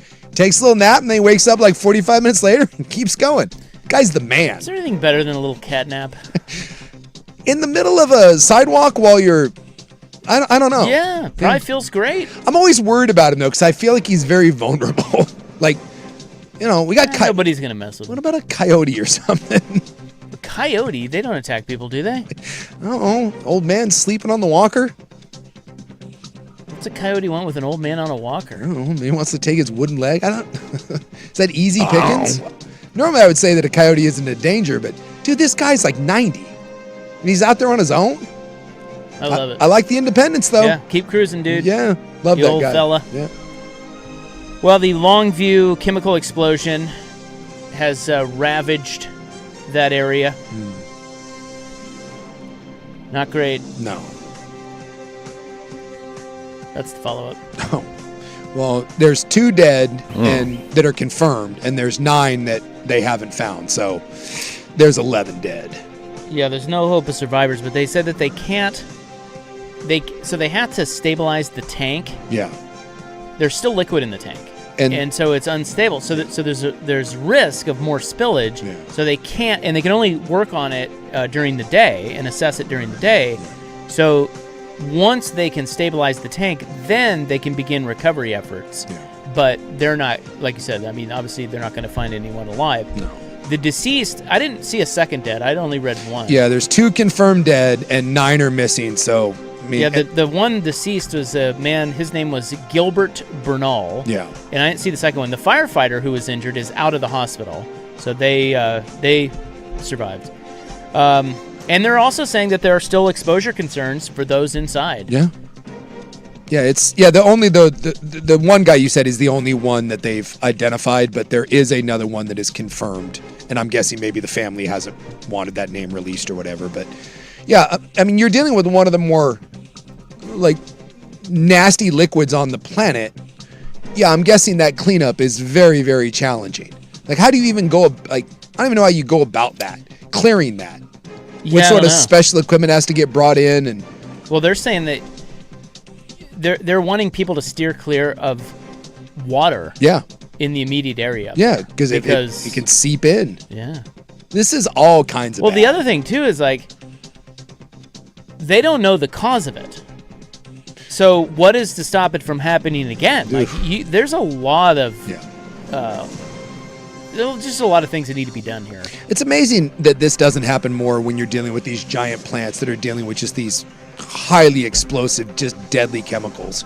You see it from time to time. Like Galveston's got a bunch of these down there, like the refineries down there. And remember we had a train that this happened to in Ohio not too long ago that blew up because it was carrying some nasty chemicals. That's dangerous ass work. No, thank you. Now to Mount Hood. What's up with the hood? Well, it was a very unusual rescue, Jace. On Mount Hood. Rescuers worked to get a 16,000-pound boulder off of a climber on Mount Hood this past Sunday. 16. Oh. Now that's an estimate. Okay. But 16,000 pounds. I think as that climber gets better, that boulder keeps getting bigger. It's more like 100%. More like 19,000 pounds. That snake was 20 feet long. How do you survive a 16,000? Was your a foot trapped underneath it? So they said a surgical team from OHSU in Portland was put on standby, flown to Mount Hood, and circled above the rescue operation, ready to land and amputate the climber's leg if crews could not get the golf cart-sized rock off of him. Oh, gosh. In the end... They were going to do 127 hours? Yeah, in the end, they were not needed. I think... Is it 127 hours? Yeah. That's where his that's the guy that cut off his own hand. Cut off his own hand. His hand got a rock fell, trapped his hand, and he was there for 127 hours, and he realized no one was coming, so took out a pocket knife. He's a bitch. No, he is not. That dude broke both bones in his arm and then started a cutting. At least this one would have been surgical. They could have, Yeah, they had the OHSU guys just in a copter up there. Boy, you imagine you're lying there and they're like, well, at what point did we break out the bone saw? Well, he had no broken bones. They didn't need the surgeons. No vascular injuries. No compartment syndrome. There was some swelling, they said. But he is fine. An amazing outcome for the situation with the rock on his leg. And now, did the rock fall on him, or did he get slip and wedged? One of the guys who was on the rescue team, or the head of the rescue team, said what they think happened, because they talked to the guy. I mean, the guy was talking to him the whole time. He stopped and he was resting. He was just sitting on some rocks. Yeah. And there were some other rocks above him, and this one just shifted down onto his leg. Oof. Yeah. So it could have been way worse. Yeah. He could have been killed. Yeah, the idea of a 16,000-pound rock shifting on you. Yeah. I guess that's... Someone was looking down on that guy. That guy's lucky. It sounds like he was just taking a break on the side of one of the snow trails. He doesn't know what hit him. He just stopped there. The next thing you know, he's underneath this giant boulder, which is a little... I don't know. Not under, it's more, Yeah, but the next thing you know... Nah, come on. You know what happened. What'd you do? What'd you do, dude? You think the dude's being an idiot? No, I just think... I don't know. It's kind of weird for him to say, well, I don't know. Next thing I know. It sounds like a kid. That's usually the way, yeah. Yeah. You're like, what the hell happened? I don't know, Dad. It's minding my own business. Yeah, next thing I know, the car just... That's always I was minding my own business, and next thing you know, it just happened. Out of nowhere. Yeah, exactly. Out of nowhere. Didn't even see it. 1 in a million shot. Really? But luckily, his leg's intact. How long would you... that's got to be at what point, do you listen to him hey, man, we got to take the leg? Rob's there for a half hour. He's bored. He's like, just do it. Give me 5 more minutes. 30 more minutes. That dude in that putty cave in Utah. Remember that went in head first? Ooh, he died. He died. Yeah, he's still in there, isn't he? Yeah. Yeah, they just laying there? Yeah, they boarded it up. Poured some concrete down there and called it good. Final resting place. Yeah, you got a plaque for it. Oof, that's rough. Yeah. That might be the worst way to die. Way worse than hit by a boulder. Yeah. At least hit by a boulder is you think is quick. But boulder crushing your leg, it's rough go. What if it crushes your leg and then another one comes down and crushes your arm on the other side? Symmetry, sort of. Well, I guess that wouldn't be, like, opposite ends. And then a third one comes headed for your head. Well, herein lies the question. You got to get a leg and an arm amputated. Do you go samesies or do you go righty lefty? Oh, leg and an arm? Yeah, one you leg, one arm? got to lose a leg and an arm. Do you just take off the left side or do you go right left? No, I don't like that. I think I'm a lefty, so I would keep my left arm and my right leg. So you would go opposites. That feels more symmetrical. Interesting. Yeah. What? That's what I do. I just was wondering, I'm trying to think if you could still like golf if you I don't think went 1 and 1. Well, my uncle had a fake leg and he had just put his leg on. You can have a fake leg. So if you go like, you'd want the lead arm. So you right, as a lefty. So I'm left-handed. I'd want my right arm. Yeah, you're thinking about golf, but I do everything with my left. Like I need my left. Yeah. I'm a lefty. What was that? What are you doing? You said you did everything with your left. What was that hand motion that you did? I did nothing. No camera on me. I think I would just take the left side. Why? I'd lose the left. I feel like I'm with Suk on this. Like I'm trying to think why I'd go opposite. I don't know that I would. I just get rid of my left side and just go all righty. Yeah, I think I just go full right. Just lose the left. Just take them both. While you're at it, do a 2-for-1 sort of thing. As long as I just a straight line down. Straight line. As long as I get one of those cool robot arms. What if your leg's trapped under a boulder and they cut off the wrong one? It's like that surgery. You're still stuck there. Like that's the thing. Like when you do surgery. Sir, wrong one. Wait a minute. Well, it was funny. So like when the last time I tore my pec and my bicep, before you go into surgery, you have to sign what they're doing, and I was like, really? Like you're gonna accidentally cut into the wrong part? But yeah, you had to like. So as you're getting ready to amputate your leg, do you have to sign off on it? Like the guy's like, here's the pen. They make you sign the one. Yes, this indeed is the leg that's strapped. Go ahead and cut this one. Do you keep the leg? Oh. Sure. You know. I mean, So like I said, my uncle had a robot leg and he died, and my son has it. Yeah. Like Has he kept the it as a robot memento. leg? Yeah. But what about the real leg, like the amputated leg? Yeah, why not? my Frame it. I had a teacher in high school that had a finger ripped off, and she had the finger. Yeah, kept it. Yeah, she had it in a little. Do amputees keep their I think you can. limbs if it's still Yeah, there? I think so. You can. Yeah, she had hers in a little. I don't know. It was all. It looked like a little burnt nub, and she had it like on her desk. It was like kind of a fun little nub. Oh, look at my fun little burnt nub. Good little conversation starter. Yeah. Yeah. Hey, Well, what's that? Oh, it's my finger. And hers was kind of awesome because she was a cowgirl, and it was a roping accident. The rope got tied around her finger, and when it pulled her finger off, it cauterized the wound. So Cool. that they weren't able to like reattach it or whatever. So she said, yeah, she hadn't had one, so she kept it and put it in a little jar. Just fun little. Hey, here's my finger. Well, the guy got lucky. Yeah. Coming up next, big Linfield news in the news on the Fan.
All right, this is In the News for May 27, 2026, brought to you by The Advocates, injury attorneys at advocatslaw.com. I've got some Linfield College news, Primetime McMinnville. It's happening out in McMinnville, the land of Joe Fisher. I thought he lived in Newburgh. Oh, yeah, he's a Newburgh guy. Same difference. What is that? No one I knows. was waiting for that. Same thing. Well, it's very special, Jason, what has happened. As the Linfield softball team has made school history, their seniors are headed to the Division III World Series for the 4th straight season. How about that? Can you believe that? I'm guessing that it's never happened before. Isn't that amazing? That is amazing. They don't know what it's like To to not go to the World Series. Where is the Division III Softball World Series? McMinnville. Wait, Newburgh. Get to load up and go to Malala? That's a good question. Where is it? No idea. That's why I asked you. Being the noted newsman that you are. They play tomorrow. Carrier Park in DeWitt, New York. Whoa! DeWitt? The hell is DeWitt, New York? They gotta go all the way to New York? No, I lied. It's in Virginia. You lying sack. Of course, no one would have been able to call you on that. No, you could have just stuck with I DeWitt should've. and everyone would have been It's like, in oh. Croatia. Oh, all right. Cool. The NJCAA is in New York. The NCAA is in Yeah. Virginia. Salem, Virginia. Yeah. Well, you know So they're what? going to Salem. The Wildcats, right? Oregon. No, Virginia. The Wildcats. Yeah, yes. Golden Linfield, right? I don't know, Golden Linfield ladies.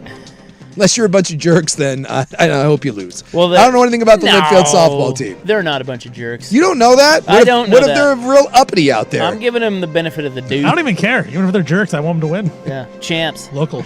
Wasn't Brocious the baseball coach I there hope for they're a all while? roided up. Performance games? Have you seen what Eastern Michigan is doing with their golf team? No, Have you read about that? I have not. I am not up on Eastern Michigan's golf. Well, they're like in the Final Four of the NCAA's women's golf, and they basically just have these two dudes who are rich guys at Eastern Michigan who gave the golf team like $20 million, and so they bought all these girls, and they just take online. They don't go to Michigan. I mean, they go to Eastern Michigan, but they just take online classes. This is like Bishop Gorman or whatever. It's one of those like prep schools. Well, they go there. I know, but it's that approach where you don't go there. You're just. Well, you're taking classes there. You're just doing it online. They live in California, and now they're kicking everyone's ass in women's golf. How do they live in California but compete at? They fly in for the tournaments? Yeah, that's right. Probably on a PJ, bro. They just bought a course in California and named it Eastern Michigan home course. I'm not gonna lie. If you had a bunch of money, like if you were that Cody Campbell douche from Texas, how awesome would it be to just randomly pick a school? And you couldn't do this with basketball or football, but you could do it with golf. Pick a random school and just have a bet, like a trading places bet with your other rich friend, and be like, which one of us can turn the worst school into a national champion in something? One of you chooses water polo, one of you chooses golf, and you do this exact same thing. Like, you're rich. What else are you doing with your time? This would be amazing. It would be so much fun. I would 100% love to do this. How much is that going to really cost you to go out and get the best women's golfers? A couple million? $1.5 million, $2 million. Right. So they ended up losing to Stanford. Oh, losers. But this says, so they have two alumni, or actually it's a group of guys who own a private investment company called Game Above. They've invested $17 million in men's and women's golf, including a $10 million practice facility. Game Above also pumped an additional $6.5 million directly into the programs, a solid investment with the women's team making history this week. It's just the current state of college athletics.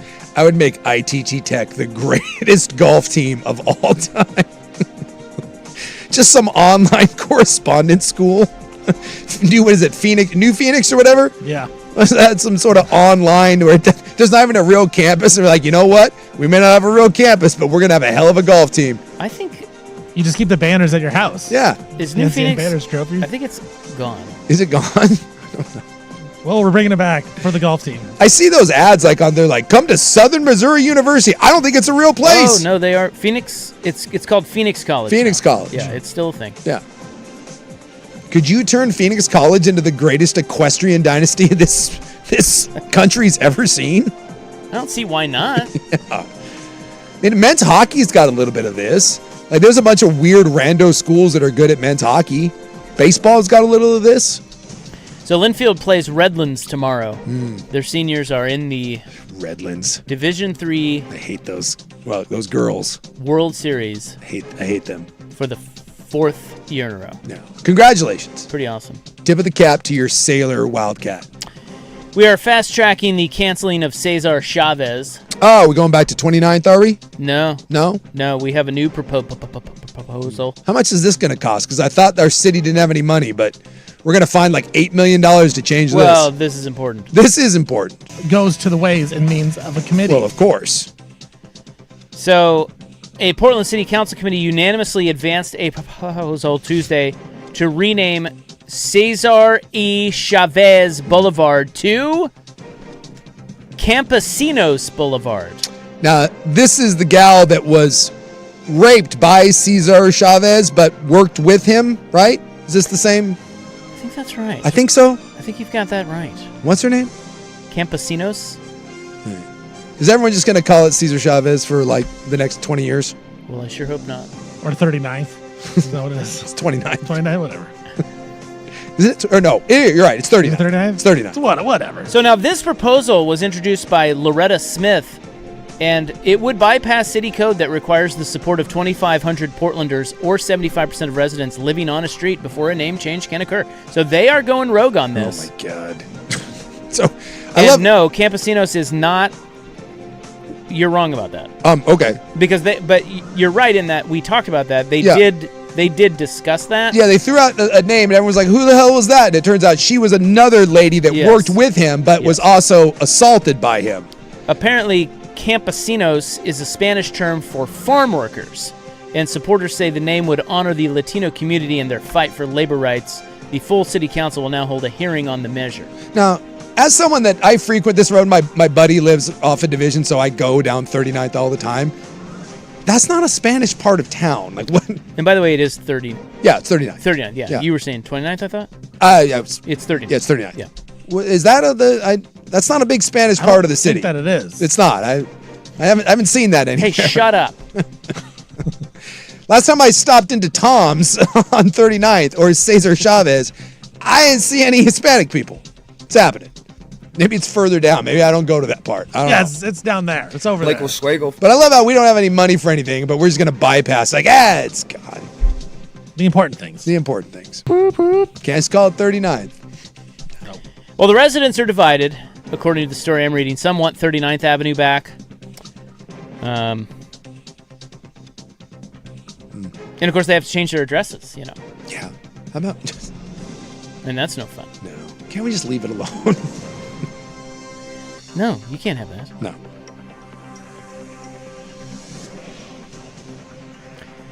Can't just call it 39th. He does not deserve to have a street named after him. Does anyone deserve anything to be named after him? Everyone's terrible.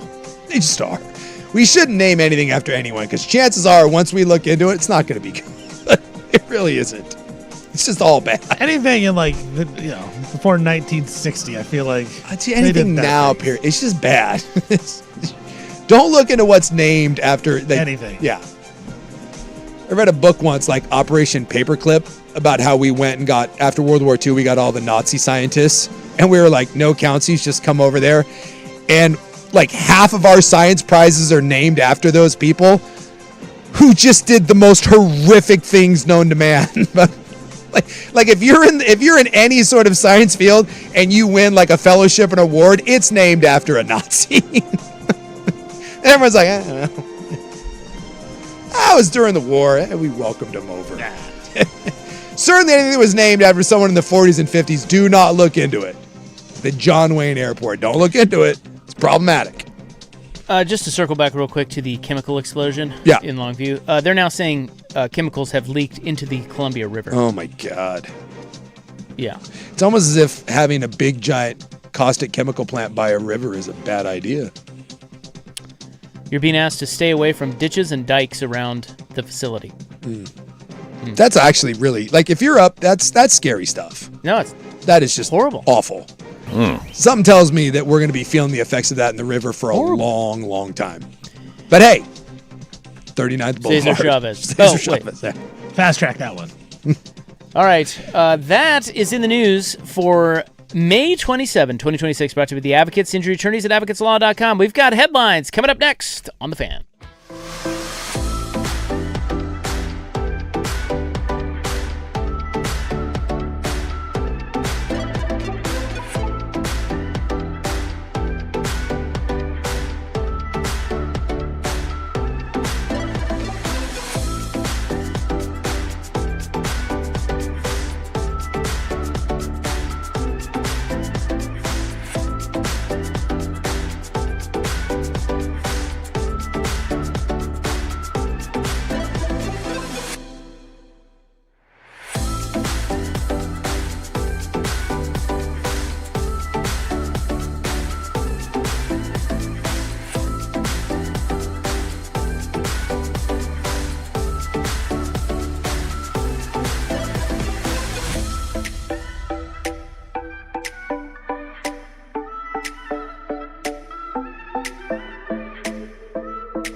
From the George McCoy and Warren Allen Sports Desk, a Sports Center update on the Fan Sports Network, 105.1 FM and 1080 AM. This update brought to you by Stone Creek Golf Club, Oregon's best public course under $100. StoneCreekGolfClub.net.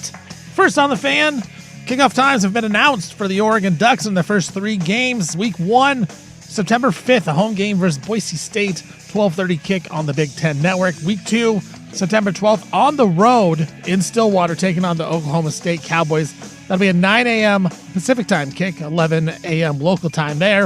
And September 18th, week 3, that's going to be a Friday night game against Portland State, 7:30 kick on the Big Ten Network. Eastern Conference Finals in the NHL tonight. Hurricanes taking on the Canadiens, Game 4 in Montreal. Carolina up 2-1 in the series. That game is just about to have the puck drop here in a couple minutes. Packers running back Josh Jacobs was released from jail today after his arrest on several domestic violence charges pending further investigation. And the Lakers, they have laid off more than a dozen employees today by new owner Mark Walter after he took over the team back in October. I'm Stephen Vaughn from the George McCoy at Warren Allen Sports Desk. Don't call your mom. Call George McCoy at warrenallen.com.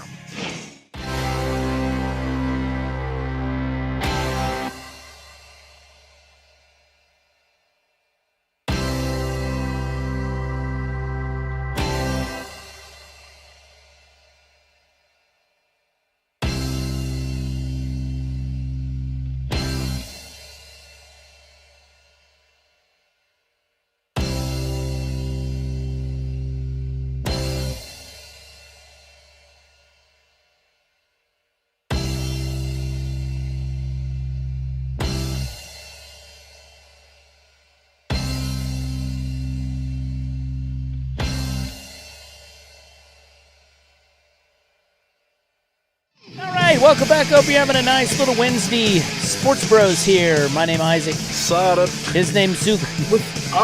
Me, Isaac. Wait, no, me, Sue. Sada. We got Stephen Vaughn on the controls over there. He's Steven. He's Stevie. Stevie Woke. Stevie Fire. You know, our Fire are back home tonight. Mm-hmm. Did you know that? Yeah, big favorites. Big game. Big game. Is it a big game? Yeah. Up to 7.5, guys. I think they're making the playoffs. You heard it here first. Zero chance. I thought we were literally trying to tank. What the hell is going on? Well, You can't even tank properly? we assumed wrong. The You know- power of shawarma is too much. Or maybe the front office wants to tank, but the coach is just too good. They hired too good of a coach. Well, they ditched their draft pick in Spain, and they traded a gal for a assistant pro shop manager, like in a golf club. Like, what are we doing? And yet we can't. And they lose. still win. They still win. That's how good he is. And they are. There's rumors of a fiery romance. I don't know if you've seen that. Oh, yeah. I've seen it. Yeah. Denials, though. Denials. Yeah, good for them is right. Yeah, just be happy. I love my Fire, man. I can't wait. Don't we all? Maybe they do, too. They love themselves some They fire, might too. love themselves some fire. It's fiery. It is fiery. Fiery passion. Yeah, the Fire Pit cranks up a matchup against the Connecticut Sun. The 1-7 Connecticut Sun. Are they? Why are we calling them the Sun? Is it sunny there? It's after Mohegan's the Sun. Mohegans, and they're out of Connecticut. Yes. Yeah, all right. I do love that they're like I'll allow it. that's like the New York Red Bulls. I like in soccer and like in certain sports, they just go full corporate like whores. It's amazing. It's like, can you imagine an NBA team just being like the Portland T-Mobiles? I love it. Just lean into it. Yeah, the Sun, the Connecticut Sun, the New York Red Bull. You could have the Portland Monsters. You know, just pick your random energy drink. Make it happen. Is there another team? That's named after a corporation? Yeah. Those two I know off the top of my head.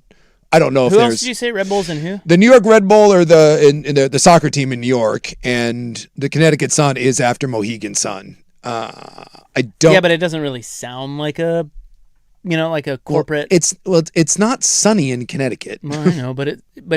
I think people's brains are going to go to the sun. Like the sun in the sky. Well, the Red Bull. I mean, I guess you could. I mean, in theory. Yeah, they just named it after an energy drink. Hey, they're Yeah. very popular. We could call a team the Dirty Sodas. Yes, you could. Why not? Well, I mean, like soccer teams, like the logo is always small, and it's the big corporate logo is on the front of it. It's very NASCAR of you, if you will. Well, anyway, Fire tee it up again tonight against the Sun, who they've already beaten once. Yes. And if the Fire win this, they'd be 5-3. And I think, depending on what else happens tonight, they could be tied for second in the whole league. What in the hell? What in the hell? Yeah. We also have hockey about to get underway. It's Hurricanes, Canadians. You are fighting Dundons versus the evil Habs. Game 4.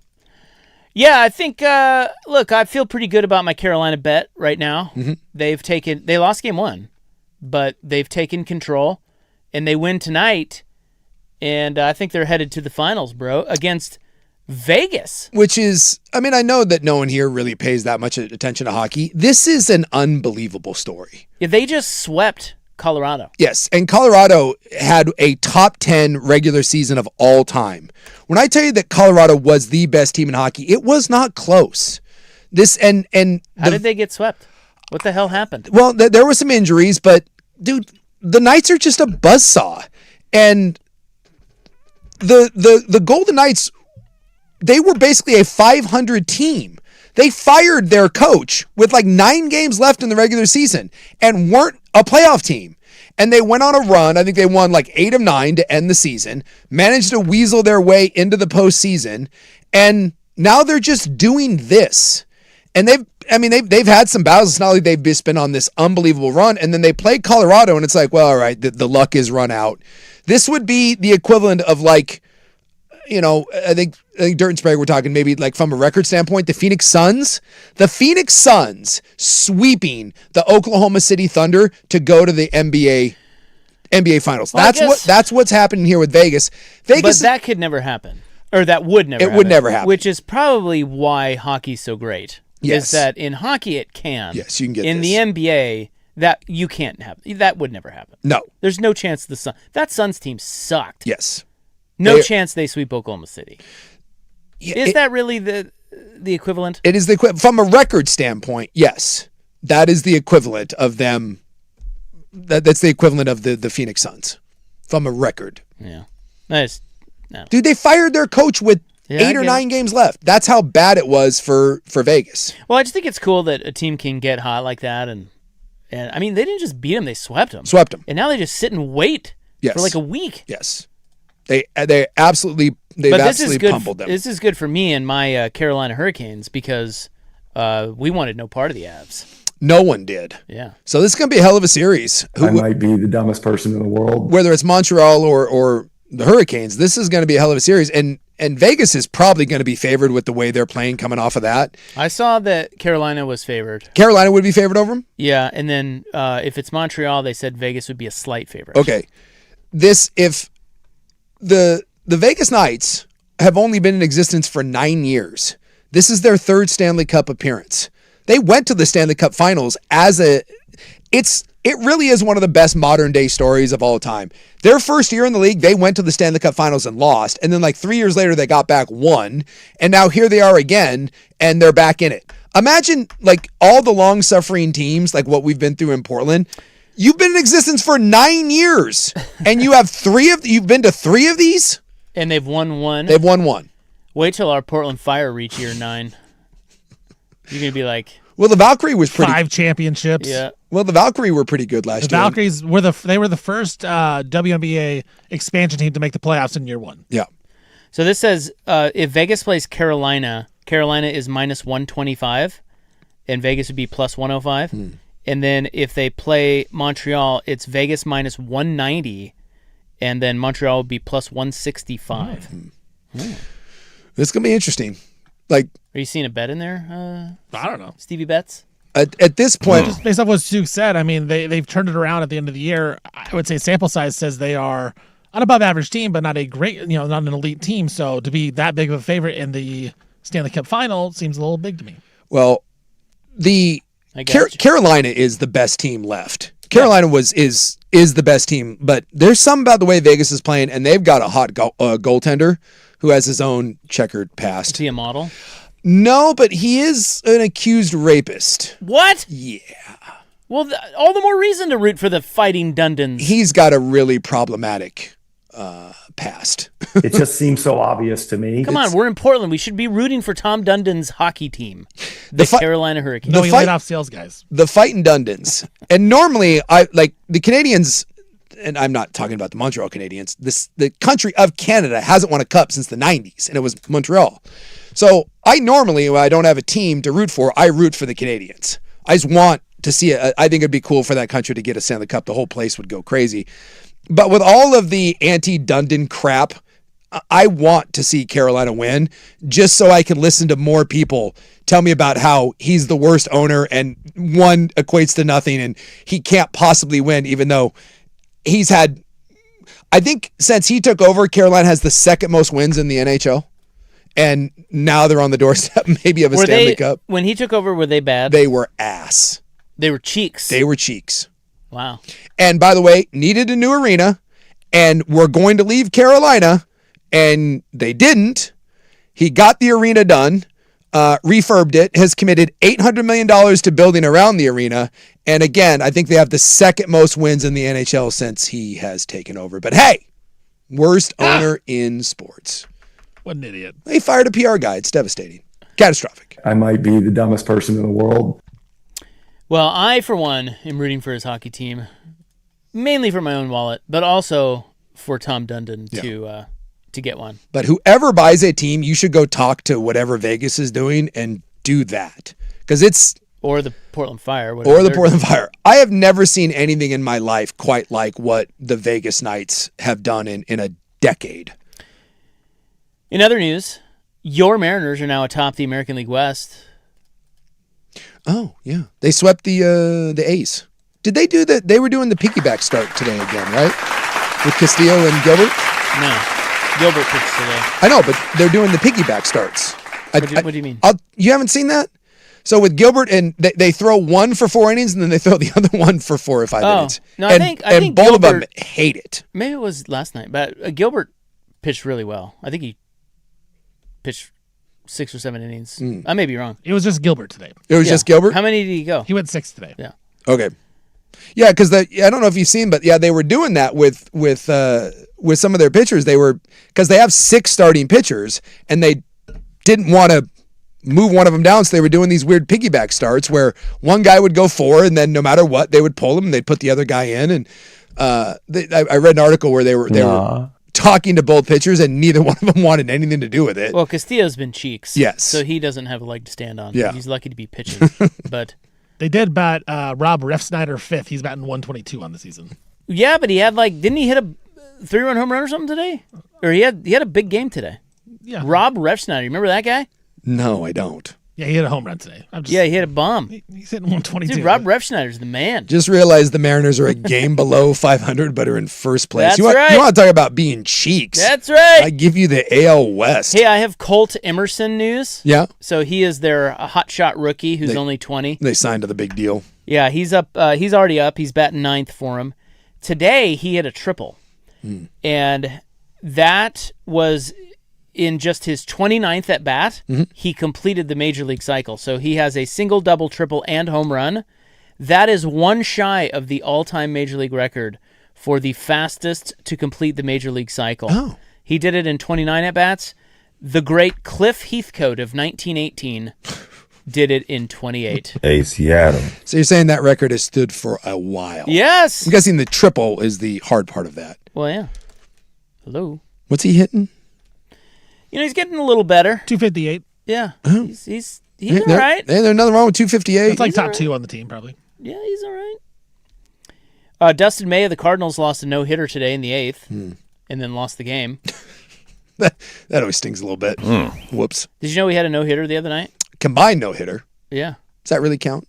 Yes. You ask that every time. Yes, it counts. I don't count it. Was it 5, right? 5 Astros? Thankfully, you don't keep the record books. They do count. I think it was 3. No one remembers. No. No one cares. No one even knew it happened. No. And of course, is it really a no-hitter when you beat only the Rangers? That's a valid point. Although you have to play someone in that division. Look, no one cares about combined no-hitters.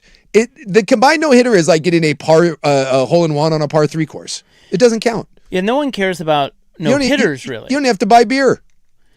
Yeah, you remember I got my first hole-in-one on a par 3 hole. Yeah, no one cares. You remember that? Well, you get it on a par 3 hole, but you got it on a par 3 course. Yeah, at Edgefield. Yeah, you said you got it on a par 3 hole. Everyone comes on a hard. Yeah.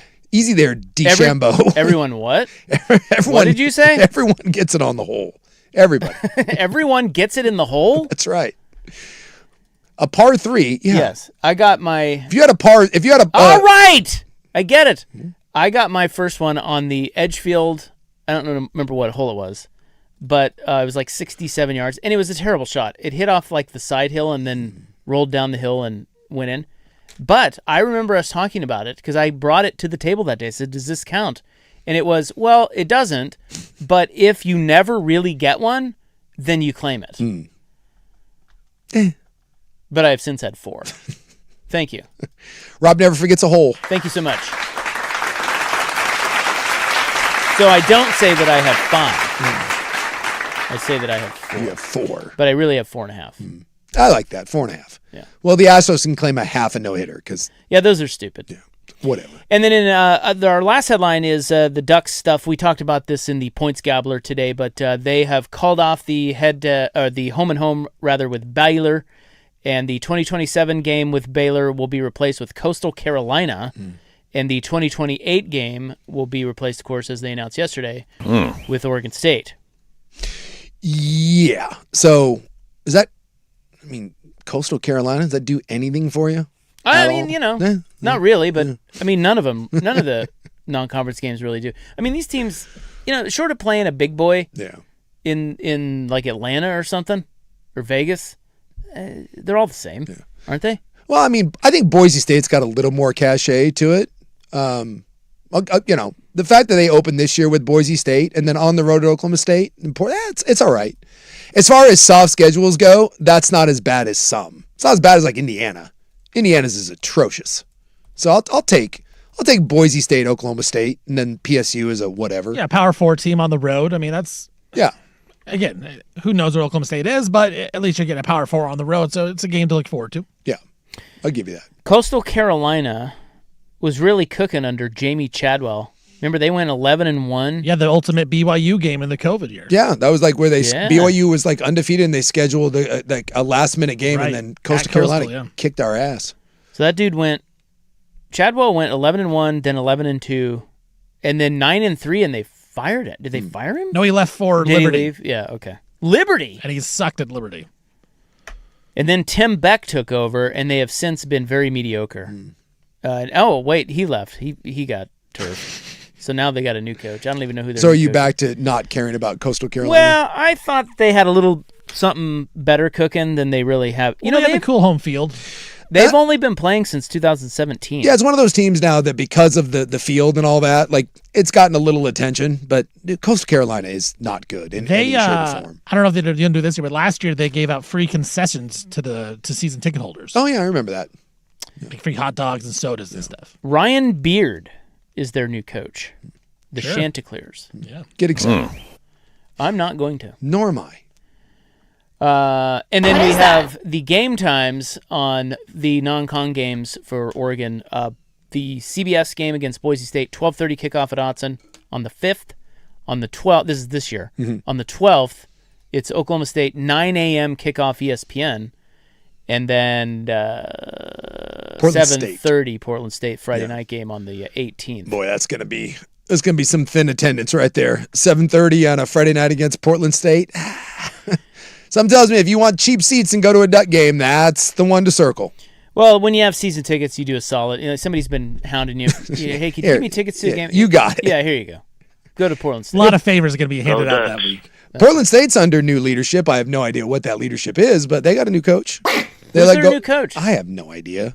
Did we even Central Washington? Really? Old coach? Yes, I think so. What happened to Barney? Yeah, they fired him. Well, he won 0 Well, I know, games. but what Yeah, has he did. done? He literally won 0 games. Is he gone somewhere? No, I don't. His house. I don't think he's. I don't think he's getting He's another gone job. to his house. Yeah. No, not like a coordinator job or anything? No. No. Maybe like a analyst? When you get fired at Portland State, that usually that's kind of the end of the. That's the end of the road. I love Barney, but last year he's like, yeah, you know what? I'm confident in my offense. And then their first game, they scored 0 points. So. Chris Fisk. Chris Fisk. Yes. He's. In fact, I think if I'm not, the first 3 games of the year, because BYU played them, I think BYU hung a 69 on them, by the way. They were doing bits. Nice. I want to say that they lost like 144 to, might have been 144 to like 3 in their first 3 games. It was bad. Boy, can I ask a really dumb question? Absolutely. Everything on this program is dumb. Have we asked a smart question yet? I take it back. I'm sorry. They won a game last year. They're 1-11. Yeah, I went to the Montana game. Yeah, they lost to Tarleton State 42-0 and then BYU 69-0 to start the season. And then it was a 50-20 loss. Yeah, that's a rough go. Is Portland State a better job than Central Washington? It's a step up. It's a Big Sky. Well, it is a step up in terms of competition, but there's no investment. There's no nothing. Stadium. They don't care about anything. I'm surprised they're even are they even paying the guy? Volunteer. Volunteer coach? I think they pay him in like railroad bonds. I think he gets Portland State like Portland State bucks. So he gets paid in Shroot bucks. Yeah, he gets paid in Shroot bucks. I think that's what it is. Like he can spend the money, but only on the Portland State campus. 1,000 Shroot bucks equals an extra day of paid vacation. I think that's what Chris Fisk is being paid. I wonder why he left there. They're saying like Barnum made 200 something like that. Yeah. So that's probably what this guy made. I don't know. I think what we're learning is no team in our area has a coach, and the guy for the Portland Fire needs to coach all of them. Yes. The Blazers don't have a coach. The Fire guy should coach them. Yeah. The Timbers don't have a coach. The Fire guy should coach them. Portland State hired some guy named Chris Fisk, who was probably forced to take the job.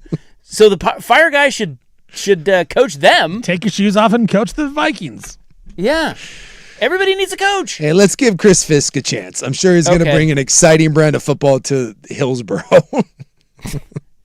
That's a low blow. What? They play in Hillsboro. I know, but how is that a low blow? Well, it's kind of a shot. They used to play downtown. Yeah. They can't anymore, and they're way out there where I'm sure their students get out there and cheer them on. I went to the by the throngs. They play one game every year at Soccer Stadium at Providence, and so me and my buddy went to it. And I told my daughter, who goes to Portland State for the last 2.5 years, I said, "Hey, I'm going to the Portland State game." Handy guy. She looks right at me and goes, "We have a football team?" Oh, does she even know? I said, "Yes," because I asked her. I said, "Hey, do you want to go?" So I'm getting tickets. What is that? Looked right at me. Did she say that? What is that? Portland State football. What is that? And I thought she was doing bits. I was like, "Oh," she's like, "No, seriously, we have a football team?" I'm like, "Yeah."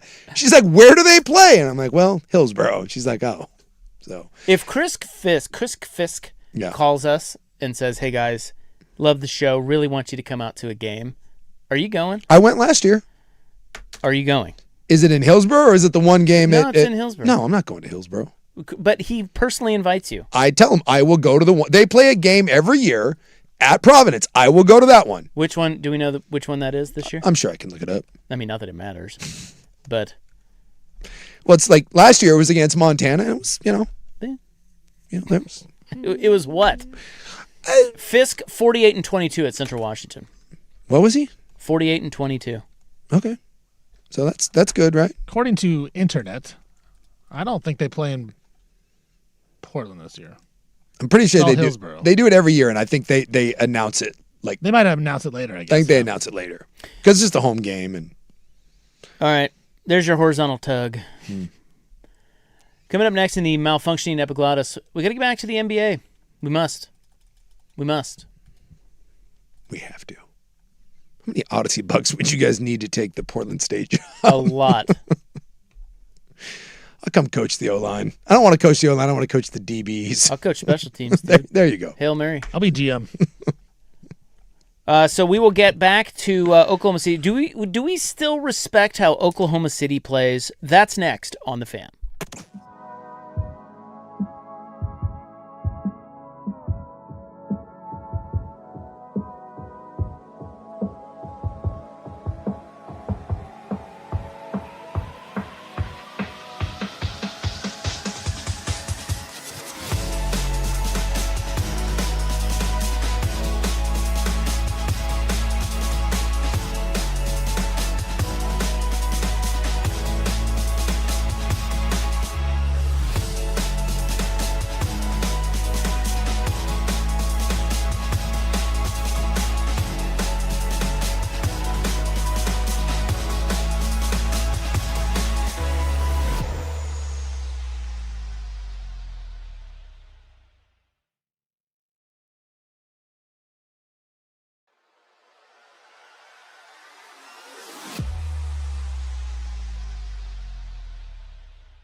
the George McCoy and Warren Allen Sports Desk, a Sports Center update on the Fan Sports Network, 105.1 FM and 1080 AM. First on the Fan, some kickoff times and networks for the Oregon Ducks for the first 3 games have been announced. Week 1, that'll be September 5th. It's a home game against Boise State. It's a 12:30 kick on the Big Ten Network. Week 2 will be on the road at Oklahoma State in Stillwater. That is September 12th. It's a 9 a.m. kick, local time here in Oregon. It'll be 11 a.m. In Stillwater. That game's on ESPN. Then week 3 is a Friday night game against Portland State, 7:30 kick on the Big Ten Network. Eastern Conference Finals in the NHL take center stage tonight. Carolina up 2-1 in the series over Montreal. Midway through the first period, we are still tied at 0 in that one. Packers running back Josh Jacobs, he was released from jail today after his arrest on several domestic violence charges pending further investigation. Georgia coach Kirby Smart hinted that the SEC could break off from college football if they don't get what they want. His quote was, "I've been a huge advocate that if we can't find rules that everybody plays by, that we should play by our own," end quote. And the Lakers and new owner Mark Walter, he took over October. They laid off more than a dozen employees today in the organization. I'm Stephen Vaughn from the George McCoy at Warren Allen Sports Desk. Don't call your mom. Call George McCoy at warrenallen.com.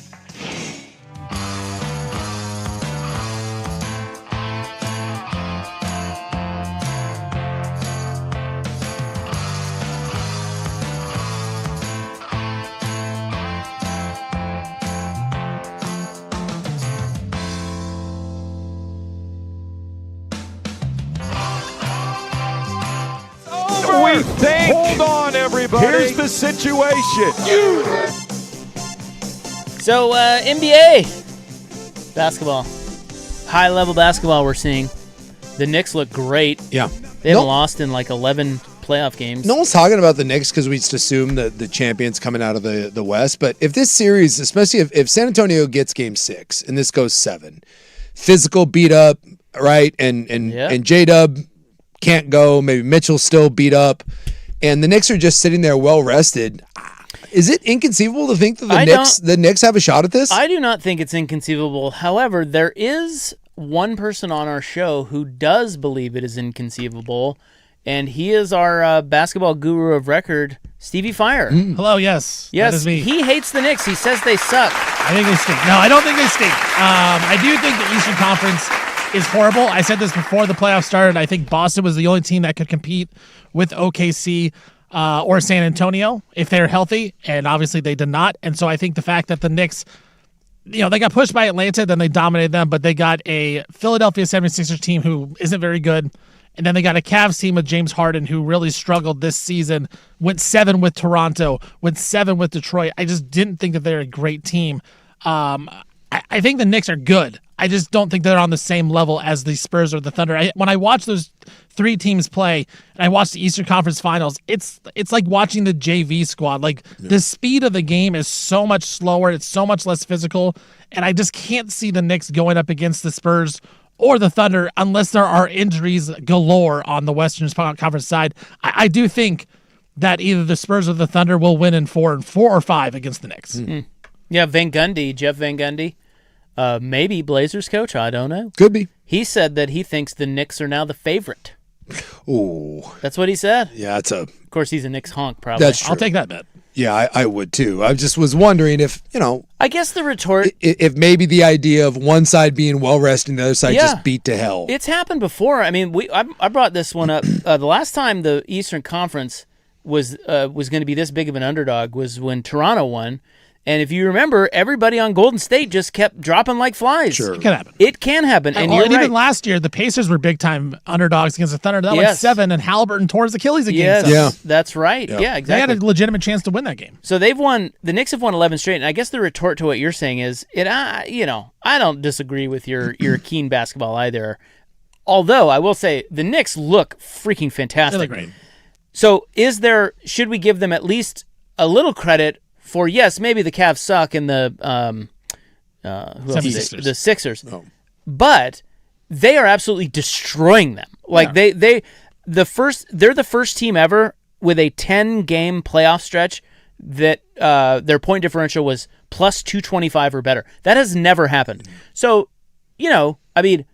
The East does suck, but maybe the Knicks are just that good. They're destroying the East. And that very well could be. I could be way off on that. And the fact that they are just that much better and they belong on the same stage as these Western Conference teams, I just what I saw throughout the regular season, what I've seen through the playoffs, I've raised the Knicks up in my mind from what I thought going into the playoffs, but I just don't think that they're anywhere scratching anywhere.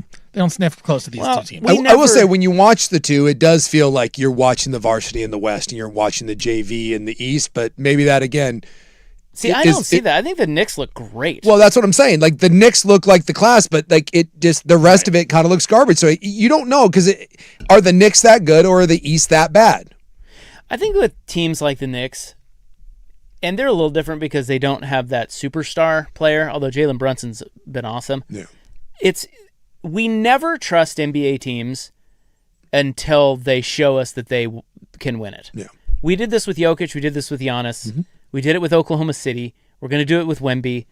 And, is there an element of we're doing that with the Knicks? Like, they have this vibe of, yeah, they're good, but are they that good? And we do this with everybody until they then win, and then we're like, oh, well, yeah, I guess they were that good. We make them prove it. I think the one thing about them, and I don't know if you've seen Becky Hammond's comments. Oh, yeah, she's doubling down, too. Well, yeah, she has a point. I mean, her point is, Becky Hammond, former assistant for the Spurs, she's now a coach in the WNBA, I think. For the Aces. Vegas. Yeah, so she said she's not having Jalen Brunson. She said, and I don't remember her quotes, but she's basically saying he's under 6'2". They're not going to win a championship when you have a star player that's under 6'2". Well, there are examples where star players under 6'2" have won championships. Not many, but they're there. There's two, Steph Curry and Isaiah Thomas. Well, Steph is... I don't think Steph's a little bigger than... I don't think Steph is 6'1". Steph's actually a little... 6'3"-ish. He's a little taller than that, but... He plays small, yeah. He plays small. Steph is the greatest shooter of all time, and Isaiah is the Isaiah is the one, yeah. Isaiah is the one. And again, you're talking about a top 5 point guard of all time who does not get the credit he deserves. And Brunson is awesome, but I think that the Knicks are going to need OG to continue to play awesome. They need Cat, who I think you can't rely on at all in a big-time situation, to really step up and score because the Thunder have all these dudes they can throw at Brunson. We've seen the physicality is taken on Stephon Castle, who is more physical than Brunson, Dylan Harper, De'Aaron Fox, Wemby. Like, they're going to just, if it's the Thunder, they are going to push around Jalen Brunson and just try to beat him up the entire time. Yeah. So here's what Hammond said. She said, I speak from experience. Allen Iverson got MVP and he lost in the finals. I think the two best teams are probably in the West, but I'm up for being proven wrong. That's the other thing. I think Jalen Brunson's a hell of a player. I'm speaking historically on the NBA with what I said. I don't know why everybody's so stuck on that. I said it 2 years ago, and I stand by it. I said what I said. If he proves me wrong, he proves me wrong. Good for him. But I do think the two best teams are in the West, and you know who I'm cheering for. Of course, she's cheering for the Spurs. Sure. Because she's a pop gal. What's funny is you get a guy like Brunson who Dallas let walk, and New York signs him, and he's been great. But he is an undersized guy that isn't necessarily the greatest defender in the world, and he's a great scorer. He's not a shooter like those. He's a definition of a scorer. Yeah, he's a scorer.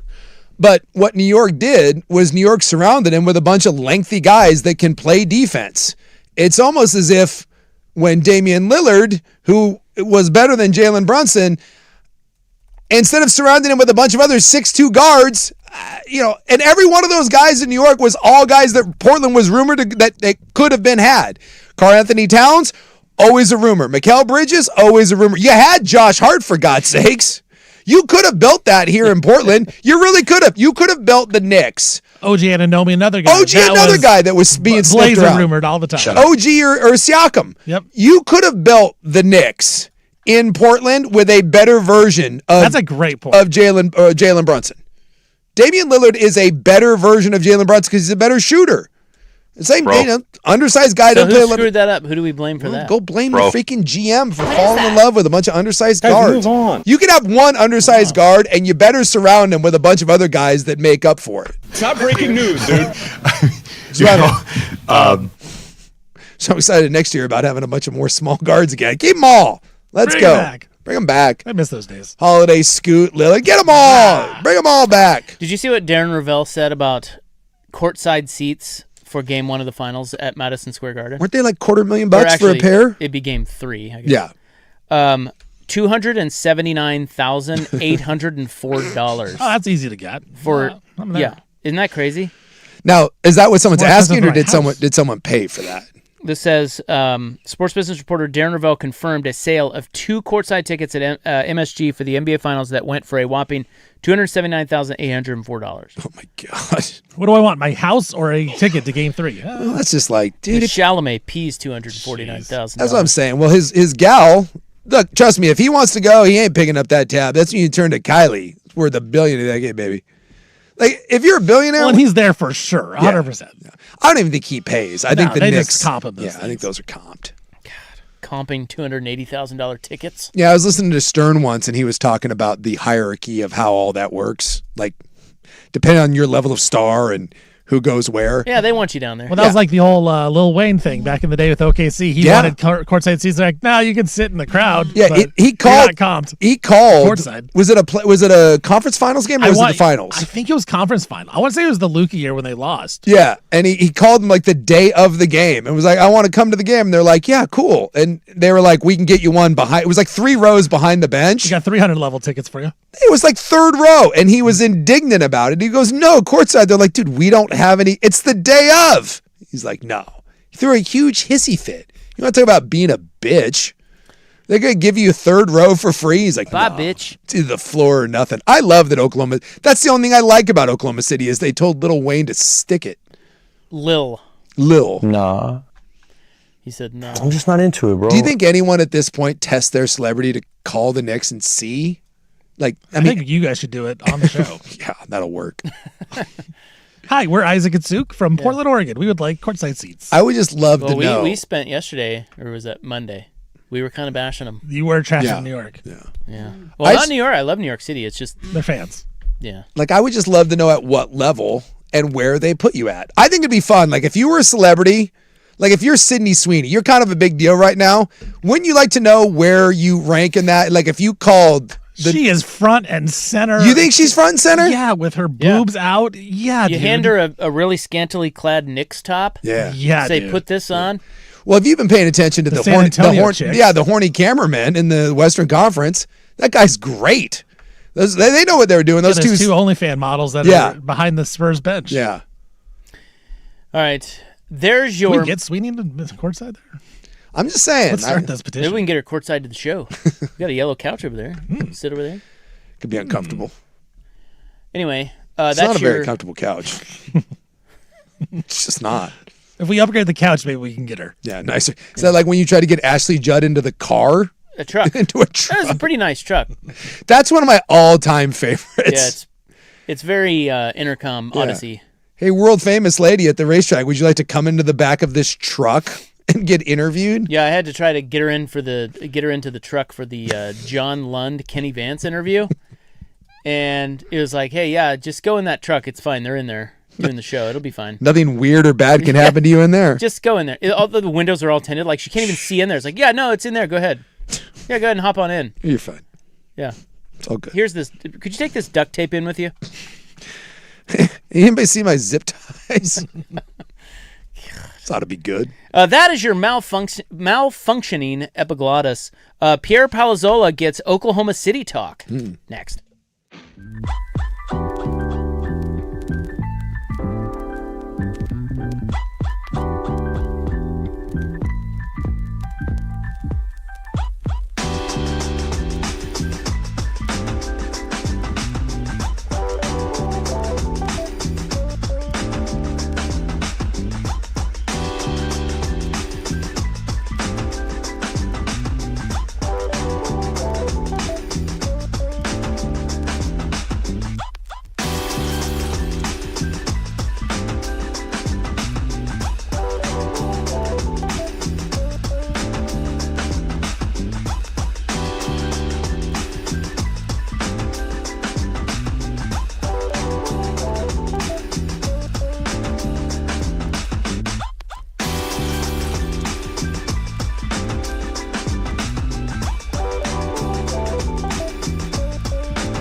All right, wrapping up finals talk. Well, not finals, but I mean conference finals talk.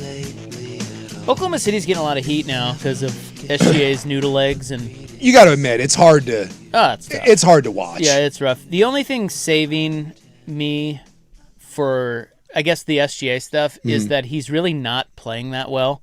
Now he is getting to the free throw line. Yeah, but they're doing a number on him. He has more free throws than he does made field goals. He had 32 last night on 7 made field goals. I believe he has 11 more free throws made than field goals made in the series. Yeah. And I think the other thing about him too is that, and he is, I guess, I don't think he complains a ton as NBA players go. Sure. But he flops all the time, like every play. Yes. Pretty much he just falls down.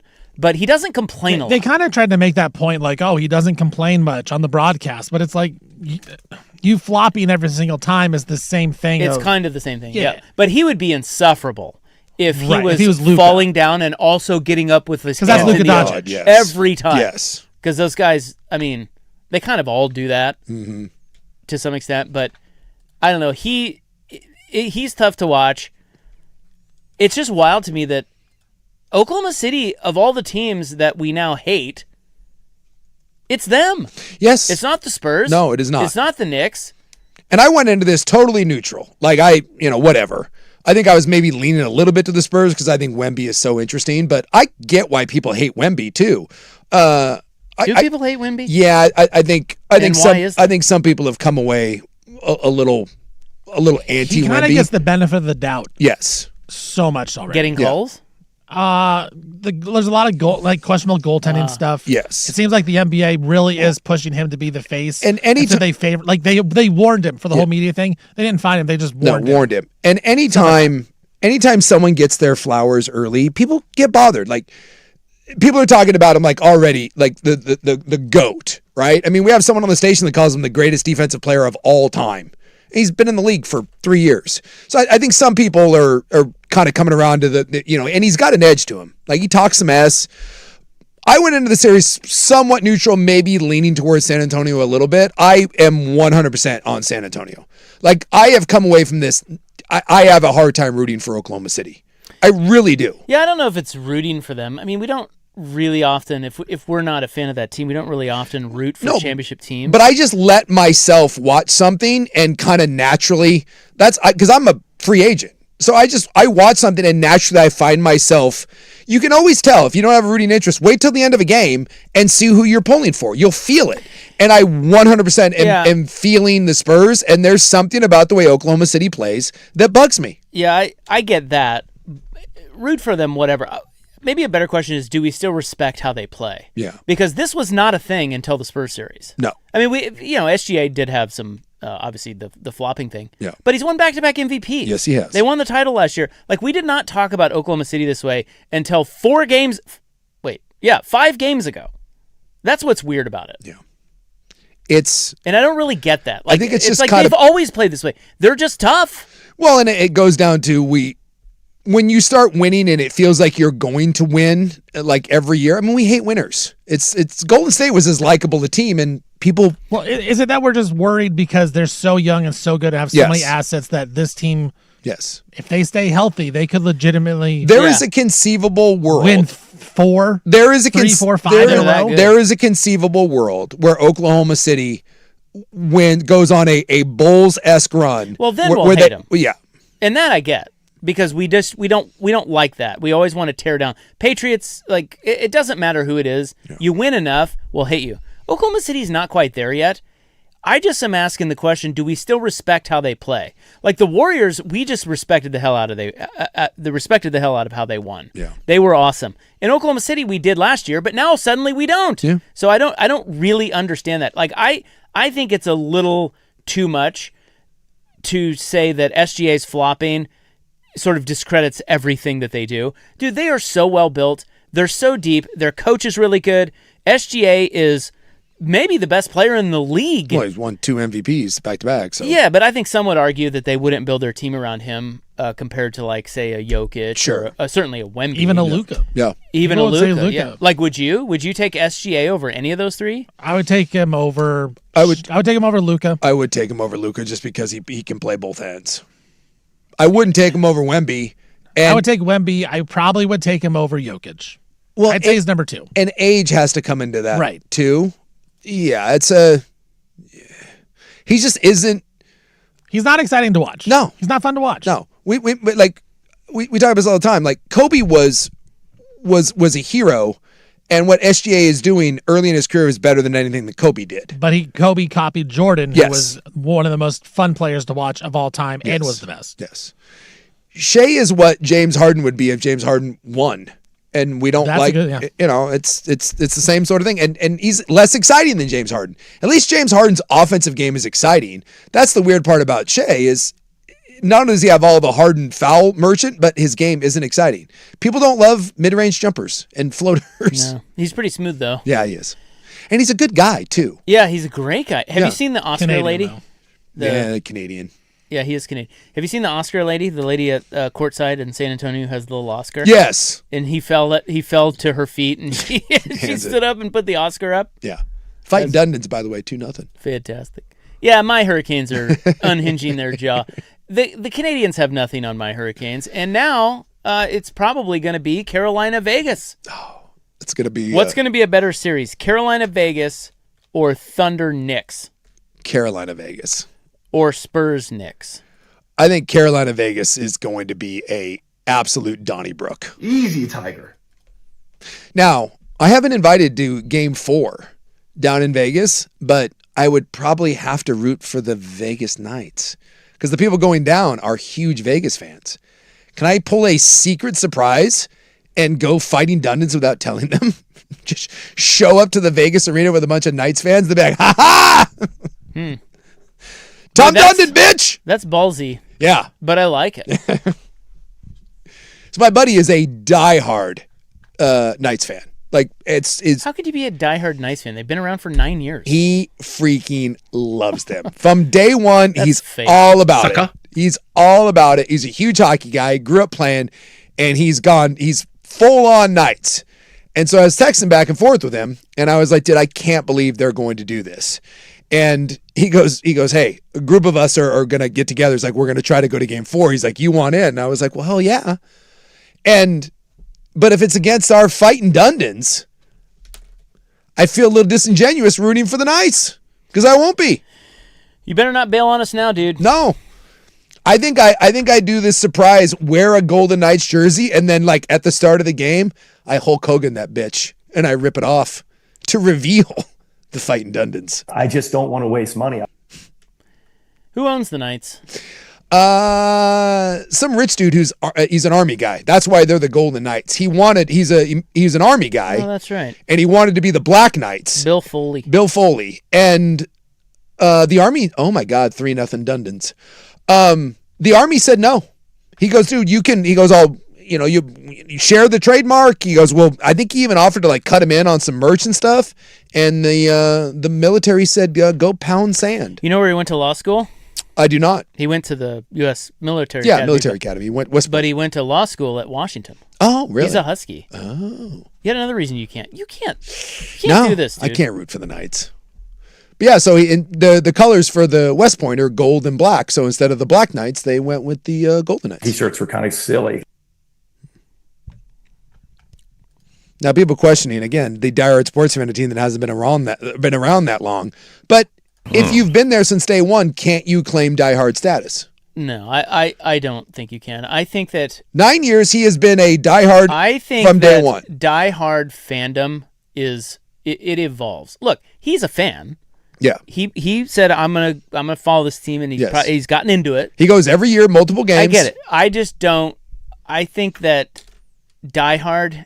I take that term seriously, and so they can't have any diehard fans right now.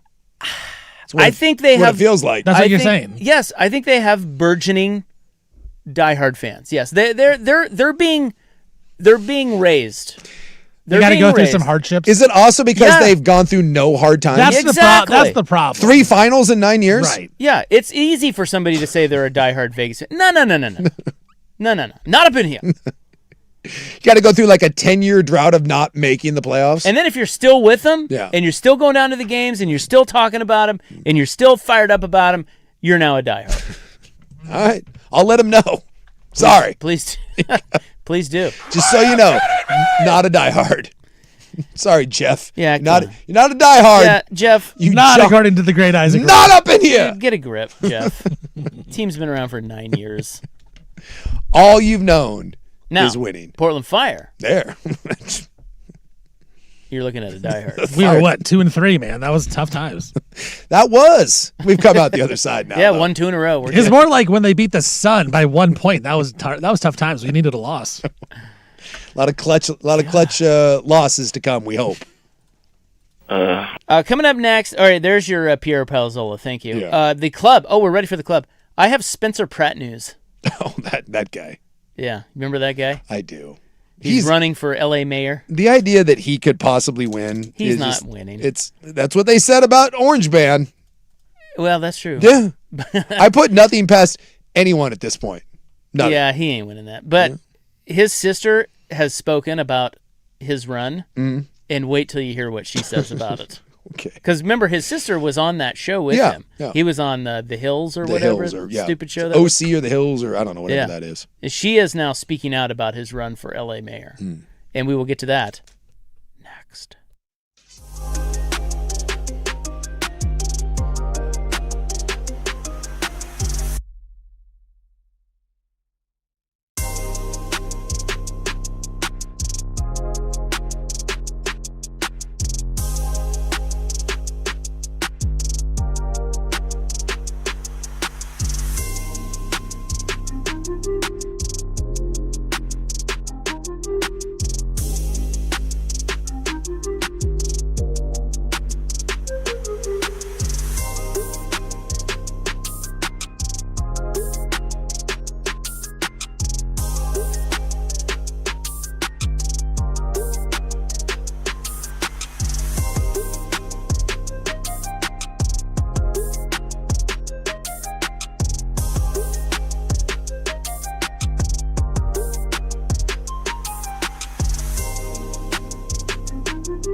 Now, from the George McCoy at Warren Allen Sports Desk, a Sports Center update on the Fan Sports Network, 105.1 FM and 1080 AM.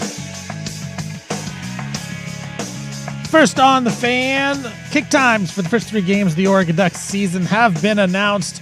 September 5th, it's going to be a home game against Boise State. That's week 1. 12:30 kick in Eugene on the Big Ten Network. Week 2 is going to be a game in Stillwater, taking on Oklahoma State. That's a 9 a.m. kick Pacific time, 11 a.m. kick local time in Stillwater. That game's on ESPN. And then week 3, Friday night game against Portland State. It's going to be Friday, September 18th, 7:30 kick on the Big Ten Network. Eastern Conference Finals in the NHL is tonight. Hurricanes, Canadians. Hurricanes up 2-1 in the series and maybe going up 3-1 as they're up 3-0 after the first period in Montreal. Packers running back Josh Jacobs, he was released from jail today after his arrest on several domestic violence charges. Georgia coach Kirby Smart, he hinted that the SEC could break off from college football if they don't get what they want. His quote, "I've been a huge advocate that if we can't find the rules that everybody plays by, then we should play our own," end quote. And the Lakers and new owner Mark Walter, they have laid off more than a dozen employees today. Walter took over the team back in October. I'm Stephen Vaughn from the George McCoy at Warren Allen Sports Desk. Don't call your mom. Call George McCoy at warrenallen.com.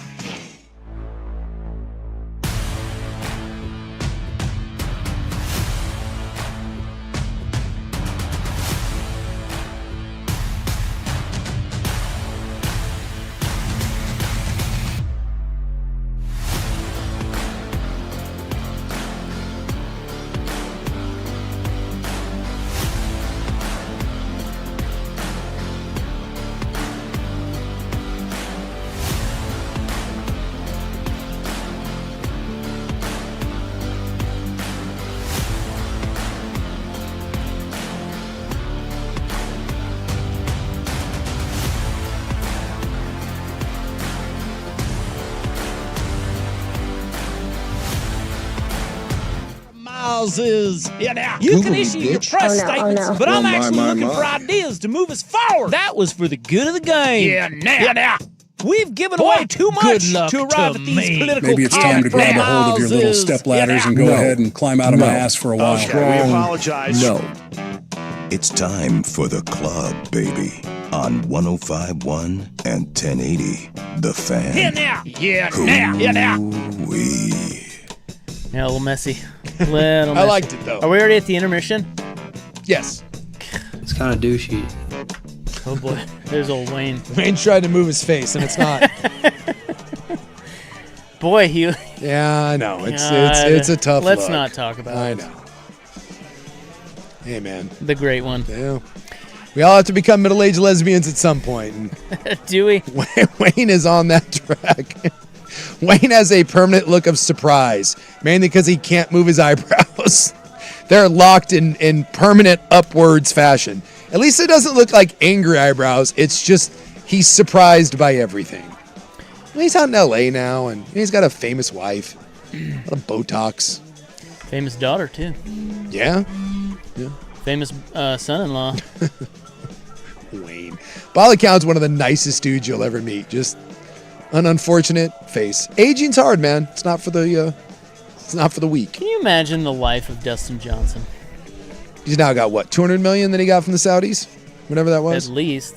Yeah. Won majors. He won the mat. Like, think of a better sports life. And he doesn't even care. He has Gretzky's daughter. Yep. So he's in and around the Gretzky family. Yeah. He's an idiot. He's a total idiot. Absolutely. He's never done anything except win the Masters. Marry a hot wife. Marry Gretzky. He's not just a hot wife. And again, for those that know our show, you know I think she's overrated. However, she's hot. Rumor has it she's into stuff. She's Wayne Gretzky's daughter. You're now partying with Wayne Gretzky. Yep. You have the Live guys give you $200 million. Like, dude, what? It's a good. Find me a better life. It's a good. And he's too dumb to realize that he's got any sort of shortcomings. Right. Look, the man's in bliss. The world is made for idiots when you lack any sort of awareness, and he's an idiot with $200 million. More than that, he earned a bunch of money before that. That guy's probably worth $500 million. Got a massive coke problem, good beard, hot does wife. A bunch of drugs. He's 6'4". He's a huge dude. I'm pissed off at him. Yeah. If you had to trade places with someone, you could do a lot worse than Dustin Johnson. Looking at his house right now. Ugh. Yeah, he lives in Jupiter. Yeah, he lives in Jupiter. Right? Yeah. Imagine his life. Yeah, you don't want to. It's just depressing. They have kids, right? Yeah, they got a couple kids. Yeah. That's the only bad part. Idiot had kids. So they got looks like 2 maybe. Got 2 little rugrats running around here. A couple boys maybe. I don't hate my kids. I love my kids. I hate being a dad. I can guarantee you that's Dustin Johnson saying that. How much of a dad is he really? You know that dude's got nannies, and he's probably doing stuff with the nanny. That's true. He is not dadding much. That's true. If you had his life, would you just crank out kid after kid after kid? I don't know if I would crank out kid after kid. That's what your wife wants. That's what your wife wants. Because you don't have to take care of him. He doesn't have to wake up in the morning and make him lunches like I did today. Yeah. I love that that Steven's like, God. Just the disdain. Yeah. It's already showing. Man. I had to look at the lunch menu. I was like, oh, my kid's not going to eat that today. I got to make him a lunch. What'd you make him? I made him a peanut butter and jelly sandwich. Got him, some chips and stuff. What else you throw in there? The Cool youngest Ranch? one, he brings chicken nuggets to school. Oh. So we put him in a little, little thing. Yeah. What's that called? Like a thermos? Tupperware. Yeah, a little thermos thing, but we heat up thermos, and so then they stay pretty warm throughout the day. And because he doesn't like the chicken nuggets at school, so he brings his own. Yeah, so Coach Vaughn started making chicken nuggets for him, and so now she stopped making lunches in the morning, so now I have to make chicken nuggets in the morning for him. I remember privilege, your own chicken nuggets? Yeah, dude. Maybe some Dino Nuggies, perhaps? No, he doesn't like Dino Nuggets. He only likes, I think it's Foster Farms. Oh. He only likes those ones. It's a strong bird. I've tried the other ones. He's like, nope, don't like them. It's chicken. I remember those days. I remember the days of making lunches. Yeah. Brutal. So I've got so Spencer Pratt is running for mayor of LA. This moron. And he is serious. Like I saw him on 60 Minutes. Supposedly he is running a good campaign, and people are taking him seriously. You're still an idiotic moron. Well, which is just stunning to me. But so if you don't know him, he's an old reality show guy. Yeah. Total villain, douchebag. Yep. On The Hills or Laguna Beach or one of those shows, and really just leaned into the villain part of it, like a total idiot. Yeah. And douche. And he's not famous anymore. So the thing about him is, so he married a gal who was also on that show, and she's a hot, and they've had a couple kids, and they seem to have done fine, but they lost their house in the Pacific Palisades fire. Yeah. And he's livid about it, and apparently he's been like the spearheading guy to just hold everyone accountable who was at fault in the investigation and what went wrong, and he's been all over it. And of course, because of that, he's gained some popularity, and now he's saying, "Well, I'll just run for mayor." Yeah, he was a wizard at one point. I would like to point that out. Like he tried to become a wizard. That's how he's an idiot. He's more than an idiot. He really is. Like, if he wins, we've gone full idiocracy. Although, we've elected worse, I suppose. Like Marjorie Taylor Greene and Bo Burt. And he's another in a long line. He's one of those types. But they did, they did talk to him about, in the interview I saw, they talked to him about his Trump, Trump endorses him. Yes. And of course, to some people, that's, that's a big turnoff. Others are like, yeah. So I don't know. Whatever your politics, the guy's a goober. Yeah. And so his sister, who was on that show with him, has come out and spoken about his run for mayor. What do you think she said? I'm guessing she's saying that he's an idiot. I've heard the house thing, that he's claiming that he's like homeless, and he's clearly is not. He does live in a trailer. Yeah, on his family's. I shouldn't say he lives in a trailer. Who knows where he lives? But he is professing to work out of a trailer. Yeah. On the site of his home. Yeah. Like he can't leave, and he's got this. I would imagine that's a bit. It's a load of crap. Yes. But that's what he's saying. Yeah. Anyway. Stephanie said voting for him is a vote for stupidity. That's what she said. Thank you. But we've reached this point now where, and it's how people get elected, is they make a lot of noise. And we're so dumb and we're so tired of horrible politicians that the guy that makes a lot of noise, we're like, well, he can't be any worse. Yes, he can. Stop electing these turds. Stop it. We've lost any sort of political norm that we've ever had. And I'm afraid that we're not going back. The fact that he is being taken seriously should terrify you. So she said, I'm worried about L.A. I have no problem with Spencer playing government, but our city needs help. Ass Bass sucks. And she's talking about I think it's the current mayor or Karen Bass. Yeah. Karen Bass. Is she the current mayor or whoever's running? I don't know. I don't keep I think she's the current mayor, and isn't she running again? Yeah. I think that's who he's running against. And he's not going to beat her. But she said she's worried about Los Angeles. She hates Karen Bass, calls her Ass Bass, but adds that the city doesn't need another unqualified and inexperienced mayor. She said, quote, a vote for him is a vote for stupidity. Now, she also said that she claims that he physically assaulted her when she was 18 and put her in the hospital. She says that he introduced her to hard drugs at the age of 15 and was hiding his own addiction at the time. And she also says that he was involved in a cult and arrested in Costa Rica for dealing firearms. Sounds great. Why not? That's his own sister. Yes. He's going to win. This is right up our alley. For those of you that love the Hills or whatever that show that they were on was, she said that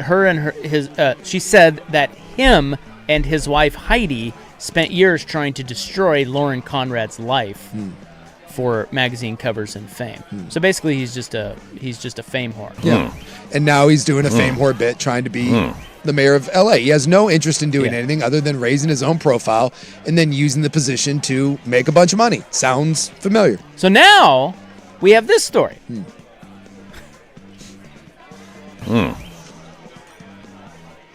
Stephanie now says, I'm Team Spencer now. Why? What? According to TMZ, Spencer Pratt's mayoral campaign just scored a shocking endorsement from someone who once called voting for him stupidity, his own sister, Stephanie Pratt. Oh, boy. She's now doing a full-on political U-turn, admitting that she was the first person telling voters they were idiots if they backed her brother, before confessing, wow, was I wrong. She told Vanity Fair Spencer's been grinding nonstop since the LA fires, claiming he's spent every day since the fires finding the facts, the mistakes, the negligence, the uncovering the truth that they never wanted us to know. He did his own research, and now we've right. got this genius that's running for mayor. I would imagine he threatened her with whatever blackmail material he has on her, or just said, "Hey, when I get elected, I'll give you whatever, some sort of cushy job." Yeah. Well, not that her endorsement matters, but that's kind of hard to have your sister, say basically, yeah, you were dealing firearms and on drugs and beat me up, and voting for him is a vote for stupidity. The vice president of the United States once called the president of the United States America's Hitler, and yet he's the vice president. So there you go. 2 off, 2 on, 1 off, 2 on. There you go. Makes sense. And he'll do the same thing. The approach is you're just going to make a bunch of wild claims that under no way you can back up, but they sound good to people. And you have no intention of doing any of them, but people are so tired. I mean, it's our own fault. Our political system has failed us so bad that we're at this point willing to, and we're a dumb society that just, the fact that someone's heard of him is enough for people to be like, well, how much worse can it be? A lot. So what percentage of vote do you think he gets? Because he's not going to win. I don't know. I give him 10. 9. 5. I think and again, 5%. Maybe this is just all the noise, but certainly. Well, he's in the news. He's in the news a lot. He's got the headlines, but so come on. I'm going to give him 5%. When people are in the news, I mean, sometimes there's a lot of dumb people that vote, man. And sometimes that's all it is, oh, I've heard of that guy. I'll bet he does better than you think. I really do. I don't think he'll win, but scares me enough to If I was in LA, I'd be nervous. What's happened the last handful of years, I put nothing past anyone. Nothing. There's nothing anymore that I say is too silly. And what possibly could someone run on? What could possibly someone do at this point that would shock anybody? There's a guy running for, I think he's running for Congress down in Texas, who's a convicted. He's like he went to jail for fraud. There's another guy that's a convicted child molester. It doesn't matter. He has a Hollywood celebrity backing him. And that is? Dennis Quaid. Of course. Came out in support of Spencer Pratt. Because he's qualified in what way? I don't know. Because he kisses the ass of someone? That's all that matters. Dennis Quaid. Yeah. My God. Again, the world we're living in where Dennis Quaid somehow backs Spencer Pratt. Well, a lot of people don't like Karen Bass. Well, I get it. But just because you don't like one thing, be careful of anything different. Because again, it's like, how bad could it be? It can be pretty bad. Just remember that. Brody Jenner has backed him. Your man James Woods has backed him. Sensing a theme here. What else? Catherine McPhee. Who's Catherine McPhee? Oh, she's the American Idol gal? I think so. So a bunch of washed up celebrities is what you're saying? Yeah. There was a recent poll that showed he got 22% of the vote. Yeah, I was gonna say he'll do better than you think. And Bass led with 25%. So that's close. Telling you, dude, closer than you think. Yeah, I bet he gets 5%. Nah, he'll do better. What do you got? Put a number on it. Let's bet. 15%. 15%. 15%. When are we? November? Is that what we're doing? Yeah. We're doing that whole November thing? I would assume so. What is that? Unless the states are doing it differently. I guess I know some states do it on slightly different things. But yeah, I'm assuming November midterms. There's a socialist lady running too. She's at 18%. She's right on his heels. Well, again, you got no one to blame but yourself in LA. It's what is happening? When things aren't going good, people will start looking for any alternative. Part of our problem is underestimating how often stuff goes wrong. Next.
Now, from the George McCoy and Warren Allen Sports Desk, a Sports Center update on the Fan Sports Network, 105.1 FM and 1080 AM. First on the Fan, kick times for the first 3 games for the Oregon Ducks. Football schedule has been announced. Week 1 will be September 5th. That's against Boise State at Autzen Stadium. It's a 12:30 kick on the Big Ten Network. Week 2, Ducks will be down in Stillwater, Oklahoma, taking on the Oklahoma State Cowboys. That's a 9 a.m. Pacific time kick, 11 a.m. local time down in Stillwater against Oklahoma State on ESPN. September 18th, that'll be week 3. That's a Friday night. They'll be taking on the Portland State Vikings, 7:30 kick on the Big Ten Network. Eastern Conference Finals in the NHL is tonight. Carolina Hurricanes taking on the Canadiens. Hurricanes up 2-1 in the series, and Hurricanes up 3-0 as we are just at the start of the second period in Montreal. Packers running back Josh Jacobs, he was released from jail today after his arrest on several domestic violence charges. Georgia coach Kirby Smart hinted the SEC could break off from college football if they don't get what they want. He said he's been a huge advocate, but if they can't find rules that everybody plays by, that the SEC should just play on their own. New owner of the Lakers, Mark Walter, has laid off more than a dozen employees today for the Lakers. Walter took over the team back in October. I'm Stephen Vaughn from the George McCoy at Warren Allen Sports Desk. Don't call your mom. Call George McCoy at warrenallen.com.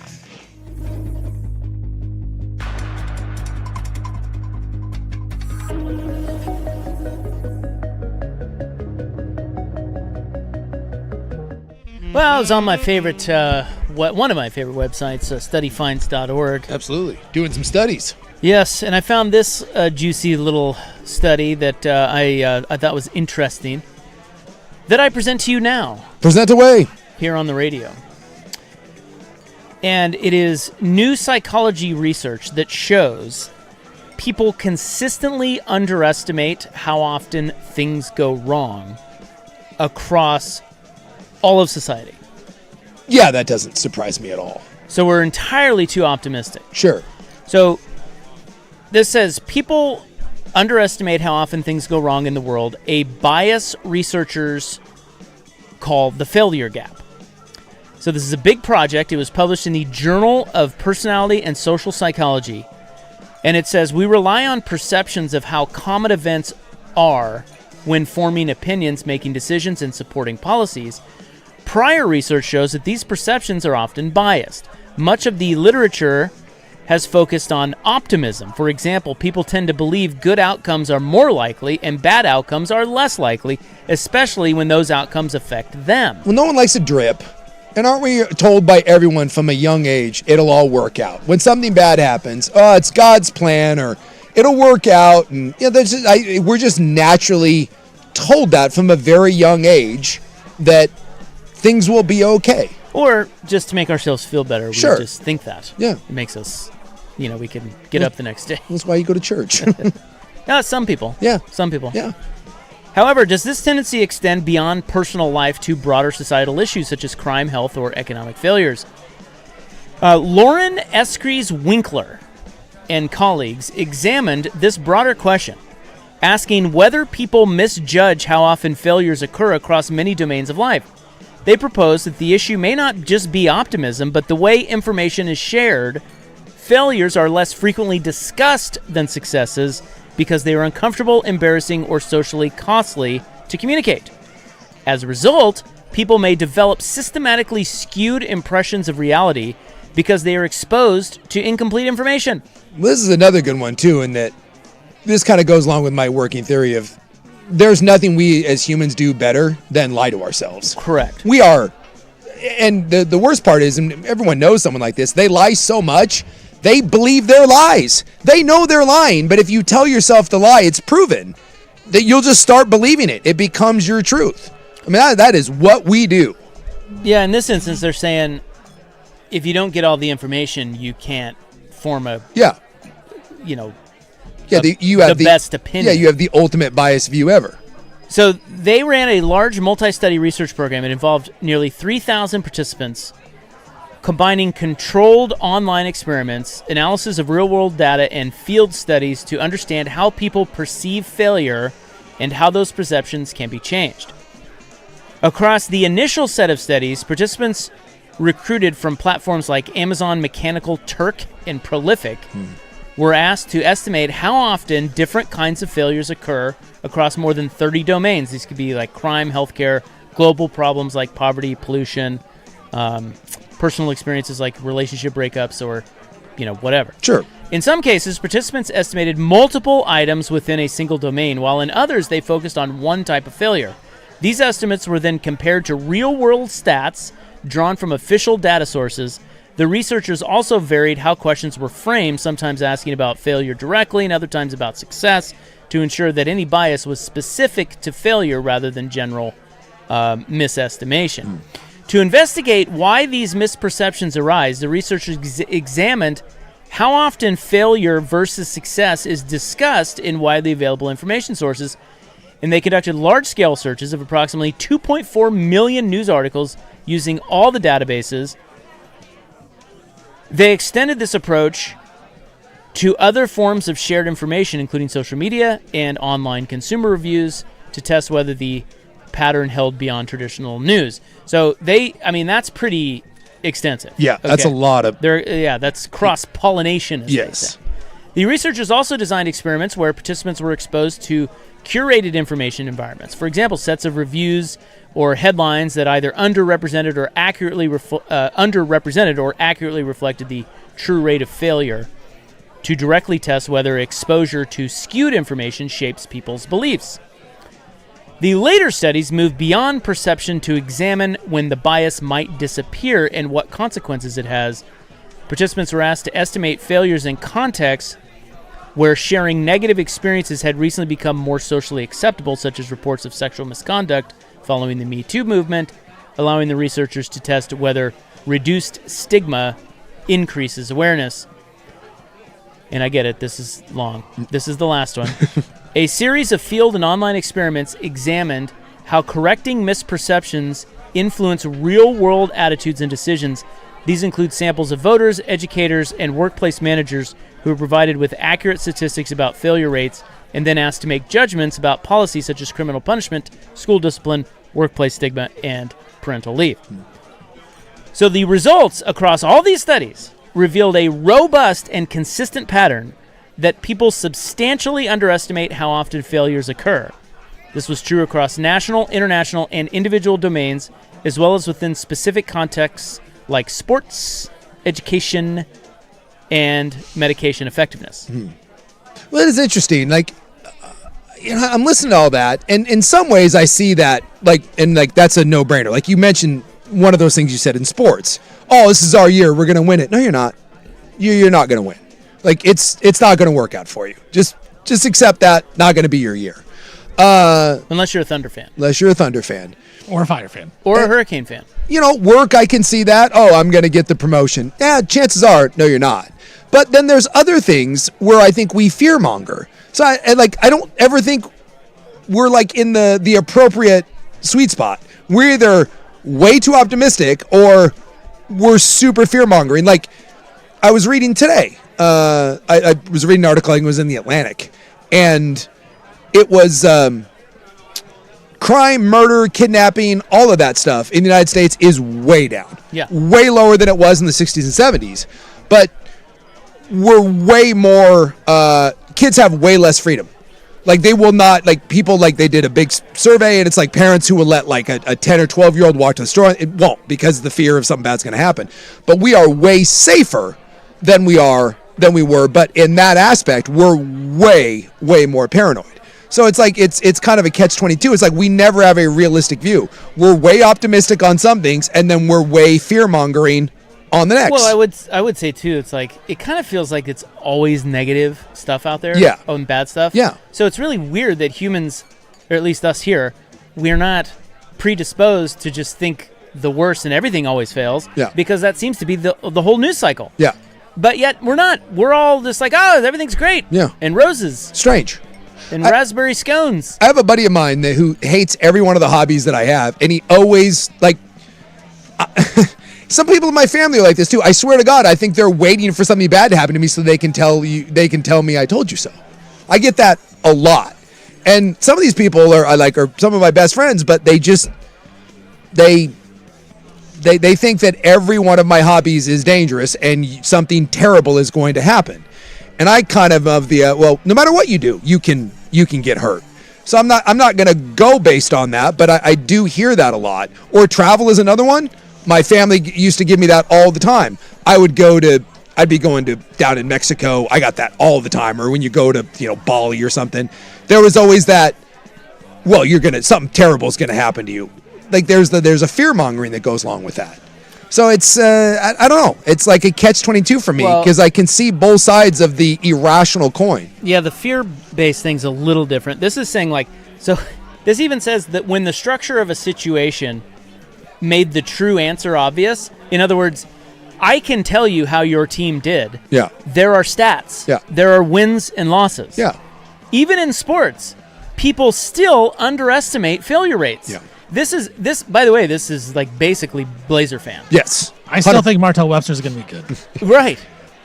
Scoot Anderson. I'm convinced Martell Webster just got a raw deal. Scoot's going to be the next great tiny point guard. You mark my words. It doesn't pass. Can't shoot. Shaden Sharp, baby Kobe. I'll be fine. So this is why I thought this study was fascinating, is that this is a big-ass study. That's a big study. And it showed them that there is a broad and systematic gap between perception and reality. They also found strong evidence that the gap is linked to how information is shared. So failures were consistently underrepresented in news coverage, social media, and online reviews relative to their true occurrence. How about that? See, that goes counterintuitive to what most people think. Yeah. When people were experimentally exposed to information environments that downplayed failure, their estimates became even more inaccurate. And conversely, when the information they encountered accurately reflected real-world failure rates, the gap narrowed. Wasn't this true then that we can just manipulate people with simple tools? Oh my God. Yeah. So simple. Yeah. We're all being manipulated on a daily basis. Yeah. By the way, who's the hot interviewing the... That's the sideline. That's the sideline reporter. Yeah, let's talk about her. Yeah, it's up and it's good, man. God. Dude, hockey sideline reporters. And by the way, hockey sideline reporters are hot. Yeah. But, most sideline reporters are hot. Yeah, it tends to work. But she has a little bit of a, I'm going out tonight vibe, as opposed to the, professional. Yeah, well, she's wearing a leather jacket. She got her hair all... That's how they do it in Montreal. Hell yeah. Easy, Tiger. So all this proves to me is that just how truly easy we're morons. We're morons. Yeah, we're it's beyond. Not that we're morons. Our brains, we don't really understand how our brains work and why they work the way they work. Yeah. We don't. No. Most of us. I mean, it's some of this is kind of shocking. It's like when you think about what they're telling us, and we're going to put this to bed after this segment, and people are going to go on thinking the same way that they always think. Sure. Right? Even though this is telling us, maybe look closer at some of the news you're reading, or, some of the ways you're disseminating information, or even some of your optimistic view. You know what I mean? Yeah. Like, this is telling you that. Yeah. And yet people are like, nah. As someone says on here, lie to me, baby. Lie to me, baby. And maybe that's ultimately what it is we don't really have... The greatest lie we tell ourselves is that we have any real impact on the things around us. Because we don't. Like, you don't have a say in how the country's going to go. You really don't have a say in what's... there's very little you can control in your life. There just is. You have so many outside forces working around you. So maybe that's ultimately what it is you lack any sort of control. And so maybe it's just an easier way to go through life than to tell yourself that it's going to be okay. It's not going to fail, and I'm going to get that promotion, and my sports team is going to win. And maybe that's the internal hope, because without it, and you realize just how true the lack of control you have, maybe that's just so depressing that you can't go on. Which is why I said the world is kind of made for the Dustin Johnsons of the world, the idiots that lack the self-awareness, and those are the people that live in bliss. Well, especially the people that are successful, like a lot of them are perfectionists, and they want to be great. And so I think just as people, we have a hard time just embracing failure. Like, it's just hard to be like, oh, I'm wrong about this. Well, yeah, some of it's just ego. Right. But won't most really successful people tell you they failed right so many times? Right. And I think they know that, and they've embraced it, where I think a lot of just normal people like me It's like, oh, I don't want to be wrong, but I know I'm wrong all the time, so I'm an idiot. Well, this goes to people that stay in horrible jobs, stay in horrible relationship, because the devil you know, right? Right. The devil you know can't get any better than this. Yes, the devil you know is better than the devil that you don't know. If you've been kicked in the nuts by a horse every day, and you're like, well, go somewhere else. You're like, well, I could get kicked in the nuts by an elephant, so might as well stay here and get kicked by the horse. Yeah, do you want to win the boat, or do you want what's in the mystery box? It could be a boat. So it's just, we are strange people. When I went through something terrible happened in my life, and it led me to therapy. I lost a spouse. That was the first time in my life when I realized, like, this is why I say everyone should go to therapy. Even if you don't think you should go to therapy, go to therapy. Do like a month and let a good brain wrangler like lasso that some of those bad thoughts. And it's shocking when you actually sit with a professional and you realize just how skewed all your views are. And you also realize a lot of the way you are is for things that aren't your fault or you didn't control. It's like you think that you were one way, and then you find out something happened to you at 8, and you're like, oh, that's why I do that. Oh, at 12 this happened, and oh my God, I'm 40 now, and I'm doing something because of something happened to me when I'm 12. And you're like, maybe it's time to put that away. Oh, and we just don't. I don't know. We can't put 2 and 2 together sometimes, and that's why you need someone who's an outside person. And it's someone impartial. Yes. Someone impartial. You are very partial to yourself, 100%. Whether you're right, wrong, whatever your opinion is. Yeah. Because you got one of two things. You're either like when Oregon did that internal review of themselves, and they're like, dude, we found ourselves to be amazing. We actually were better than we thought. Or you get the person that's such a loathsome person, and they hate themselves. And so they look at themselves, and they're like, everything I do is terrible. Well, don't hate yourself, Steven. Sometimes you just need that rational human being to look at you and be like, dude, it's somewhere in the middle here. Someone said, isn't it better to have a good attitude versus a crappy attitude, even if it's inaccurate? Well, I think that's the whole point. Yeah. The answer to that is definitely yes, which is why humans do it. I think all this is saying is, or maybe what we're saying is, be realistic.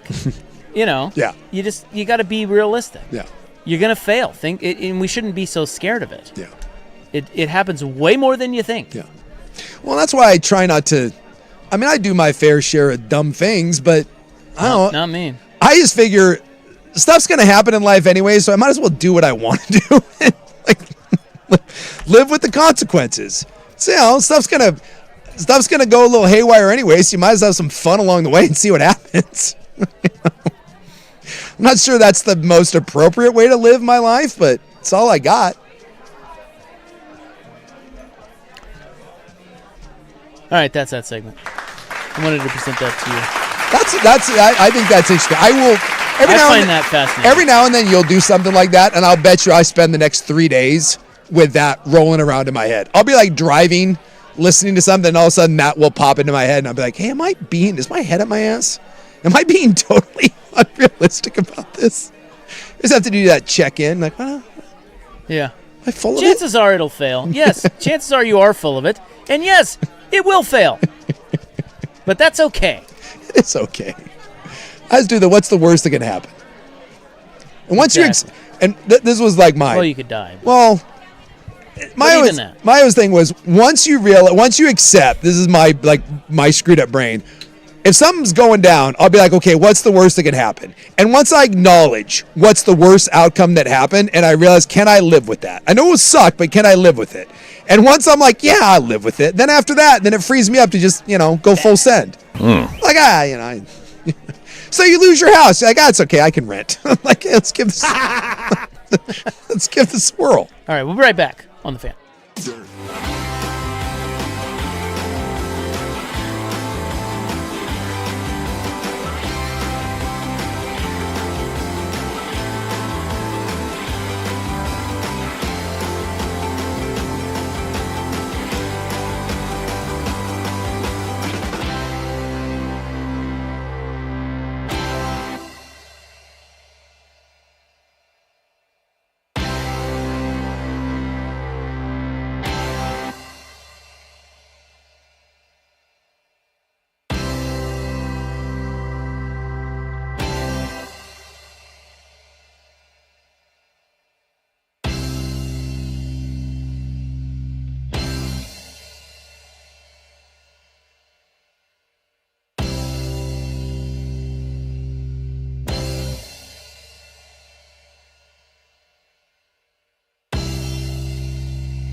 Where the hell is Ryan Cooley?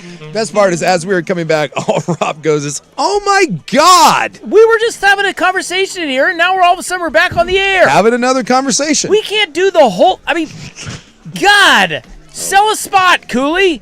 The guy hasn't been around for 3 weeks. What the hell's happening at Odyssey? I have not seen the little general.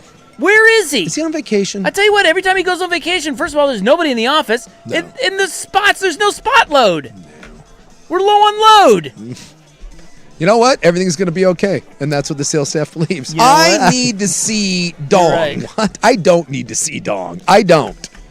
Well, maybe I do. No but dong? not right now. What did he say? No dong, no belief. No Dong, no belief. No dong, no belief. I stand by that statement.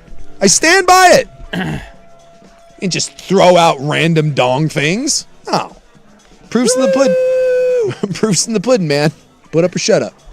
Yeah, we had no ads. No. Like, how are we supposed to do the show? Well, I think this is what we're doing at this more? point. Yeah. Do more. Just do more. Do This more. is their new bit. Their new bit and Turn on the mic, donkeys, and work. The tuntoning of Entercom. Or I guess Odyssey now. The new bit in corporate is you're going to get better ratings with less ads. We're going to sell fewer ads. New clock, no ads. New clock, more of you, less ads. Dude, I love it, man. It's great. That's a great working theory right there. Yeah, there goes your salary. What? Huh? You get paid by the ad? No. No, I don't either. We don't get paid. I don't either. I mean, no. Sad part is people do this job for free. Like, that's, Yeah, it's a for the love of the game It is. job. It is for a love of the game. Whenever some young guy's like, I want to get into radio, you're like, you sure about that? No, you Well, don't. you saw who's back. I hate to break some Guess news. who's back? Well, there's Preston. He's been in there. Oh, really? You remember Preston? Yeah, what the hell? Like, He was like our intern. Yeah, he was the hot Patrick Mahomes guy, right? Yeah, that's right. Good memory. He's back? He's back. Dude, and no- I saw him in the hall the other day. I'm like, hey, what are you doing? He's like, you remember me? I'm like, yeah. Yeah. What are you doing? He's like, well, I took a 6-year detour in accounting. And now he's He thought you were gonna big time him. Yeah, he did. You remember? Oh my God! I didn't think I remembered him, Star? but Dude, he left a big impression on us. Yeah. Because he was the one I think who said, Was it the guy that showed his junk on YouTube? No, that was a different guy. well, no, he didn't show his junk. He just scratched and sniffed. He went down. He went under the hood Yeah. to scratch his. Yeah, he rummaged around his and then trunk. and then he smelled it. Yeah, and he had a look of. And he had a. What is that? What is that? What is Yeah. that? What's that? Yeah, we've all done it, man. What's He that? just got caught on camera doing it. You gotta be careful. I got caught in a bad pick the other day. It wasn't my finest hour. And it Also, wasn't the Hitler sweater wasn't great either. No, it was a little rough. No, I was sitting at a stoplight, and I was up there, and someone pulled up to me on a little Vespa. Secret I Hitler? didn't really notice them, and then I turned, and they were just staring. I was like, yeah, what do you know? You Just got it. pointing and It's laughing. like, yeah, yeah. It's like, really, you staring? I'm like, yeah, it's dry heat up there, man. I gotta get up there. It happens to the best of us. Yeah, I don't know what he's doing, but he's back. Ah, he's back. Dude, this job, for as crappy as it is, it's like quicksand. It's like a tractor beam. It will pull you back in. When's Will Ortner come back? Oh, give it time. Kurt Ludwig's left like 7 times. He comes back. John Ludwig's back. Ludwig's back. Cooley's back. Joe left for a while, right? He was selling like TVs. He's back. Oh, you're right. Yeah. He was working at like video only. That some bitch is back. You don't really I hate this team. You don't really leave this place. You just take a turn. You're like, eh. You go on a leave. Yeah. You try something out. You get all optimistic and you underestimate how much failure you're going to achieve. It's exactly what we were talking And about. then- I could do better. Hey, no, I can't. no, Exactly. you can't. I'm going to fail. Welcome back. Welcome back Here's to your, half of the pay. Welcome back to your life. We got you. Settle in. By your short and curlies, you little bitch. How long are you going to work here? Forever. And Steven, you've worked like 19 different jobs, yet you're back in radio. Yeah. I will say I have. Once I've started radio, I haven't quit radio and come back. It's been a consecutive. Oh, there you go. I was put on furlough, but Was it catastrophic? it was catastrophic, dude. They had to bring me back. It was so bad. Places were so they couldn't do it. Couldn't handle it. Couldn't possibly win without Stephen Vaughn. You can't. I'm upset that no one gave you your article. No one called it catastrophic when you were laid off. I still haven't received flowers from all these media members. It's ridiculous. I got laid off by the Blazers. I was in the scouting department. By email. No, voicemail. Or, I mean, voicemail. Voicemail. Yeah. They just call me and say, "Hey, you're fired. Don't do your job anymore." Oh, okay. Steven, I had my stuff put in a trash bag once. I came in from practice, and all my stuff had been put in a trash bag, and my nameplate was off the locker. And I turned to the O-lineman next to me, and it was Matt Lepsis, and I was like, what's that about? And he just looked at me and goes, I don't think that's good. Can't be good, brother. Thanks, Matt. Thanks. Spelled your name Jayson. Jason. Thanks for the tip. Like, I'd go talk to the gym if I were you. Should I bring the trash bag? I was afraid they weren't going to let me back in. Hey, so this was out in front of my locker. I forgot. I forgot to tell you. That's they weren't supposed to clean that out until after practice. Thanks. Someone's supposed to call you and tell you not come in. We're gonna deliver. I'd like to believe that the locker room attendant did that on purpose. He's like, watch this. You know that idiot Sakanik? Whatever that idiot's name is, watch this. Skukanek? Skukanek? I'm going to throw everything. They called me Skunk. I'm going to throw everything in this trash bag. They just sitting in a corner watching my dumb face when I came in. What? Am I supposed to change into? Worst part is I had to go into the trash bag to get clothes to change into after the shower. Where are all my clothes? Oh, in this conveniently brown hefty sack. See, that's what they should do on social. They always should do the positive stories on social media, like, oh, this guy earned a contract. They should do the firings. Oh man, I got plenty of those. Yeah, I got cut like I think 9 times. I've been cut plenty of times. Yeah, the Bucks just post the video of them putting your stuff in a trash bag. Let's watch Jason's face and he finds out he's fired. I can't play football anymore. Yeah, they always do those nice ones like on Hard Knocks. Yeah. Like, trust me, in the regular season, it ain't like that. If that camera isn't there, that guy ain't treating that guy quite as nice. No. It's a little more blunt than that. Hashtag loser. Pretty much. Hashtag can't hack it. Fill out your Indeed. LinkedIn. Hey, can I get unemployment? By the way, you can. This tweet sponsored by LinkedIn. Every time I got cut, you better believe I filed for unemployment. Damn. Hell yeah, dude. I made more money on furlough than I ever did doing a radio job. That's right. Bought a hot tub. That's a true story. Dude, everyone that got COVID money, I know so many people that were like that. It was amazing. And then like a year later, they were trying to sell it all. Dude, because I was looking at the check. I'm like, this is more than I get paid. And it's like, I kind of want to go back and work because I want to, build myself up in this business, but I also making good money. So... Buy a hot tub. Buy a hot tub. Hey, this is great. Coach Vaughn? The other lady, I go to a different one now, but the lady that trims my beard, she was a sweet gal, and they were her and her husband got COVID money, and so they bought 4-wheelers. Now, granted, they live in an apartment and they drive like an old Suzuki Samurai, but they bought 4-wheelers. And I remember when she told me that, I was like, ooh, I don't want to say anything, but in my mind, I was like, is that really the best purchase to make? Some 4-wheelers? Well, that's not for you to decide. It is not. It is not. Like 8 months later, I went in there. I was getting my beard trimmed, and she says, "Hey, do you know anyone looking to buy some 4-wheelers?" It's such a classic USA thing. It's like, I don't have any money, but I get money now. I'm gonna buy a hot tub and 4-wheelers. Yeah. Groceries? Nah. Yeah. Dude, right after COVID, like if you were looking to buy a jet ski, a camper, dude, that was the land of milk and honey. Because there was a lot of people that were like, well, I really could use some money. A lot of, hey, take over my payments. That was like the Dave Chappelle, like the reparation sketch. Like if you gave everyone in the United States a lump sum of money, the amount of we would just fight to give it back. If you gave everyone $100,000, the amount of dumb, like a one-time gift, I'm gonna give you $100,000. The amount of dumb purchases that would be made would be shocking. If I was like Elon Musk, I would set something like that. That would be my internal little like, let's play this social experiment. How much money could I afford to give every American and see how many and how quickly they blow through it by nothing of redeeming value? The best would be, and you're 100% right. Yeah. But the best would be the interviews of why they did it. Yes. Hey, could you explain this purchase? Well, my life sucks anyway, so figured it's going to go back to sucking, so I'm just going to spend I've never seen money in my checking account, so I thought I'd spend it. Thought this jet ski and this new hunting rifle would be pretty sweet. Let's go. Thought about a savings account? Hell no. But spend this before they change their mind. Can they take that money back? Better spend it. All right, everybody have a great night.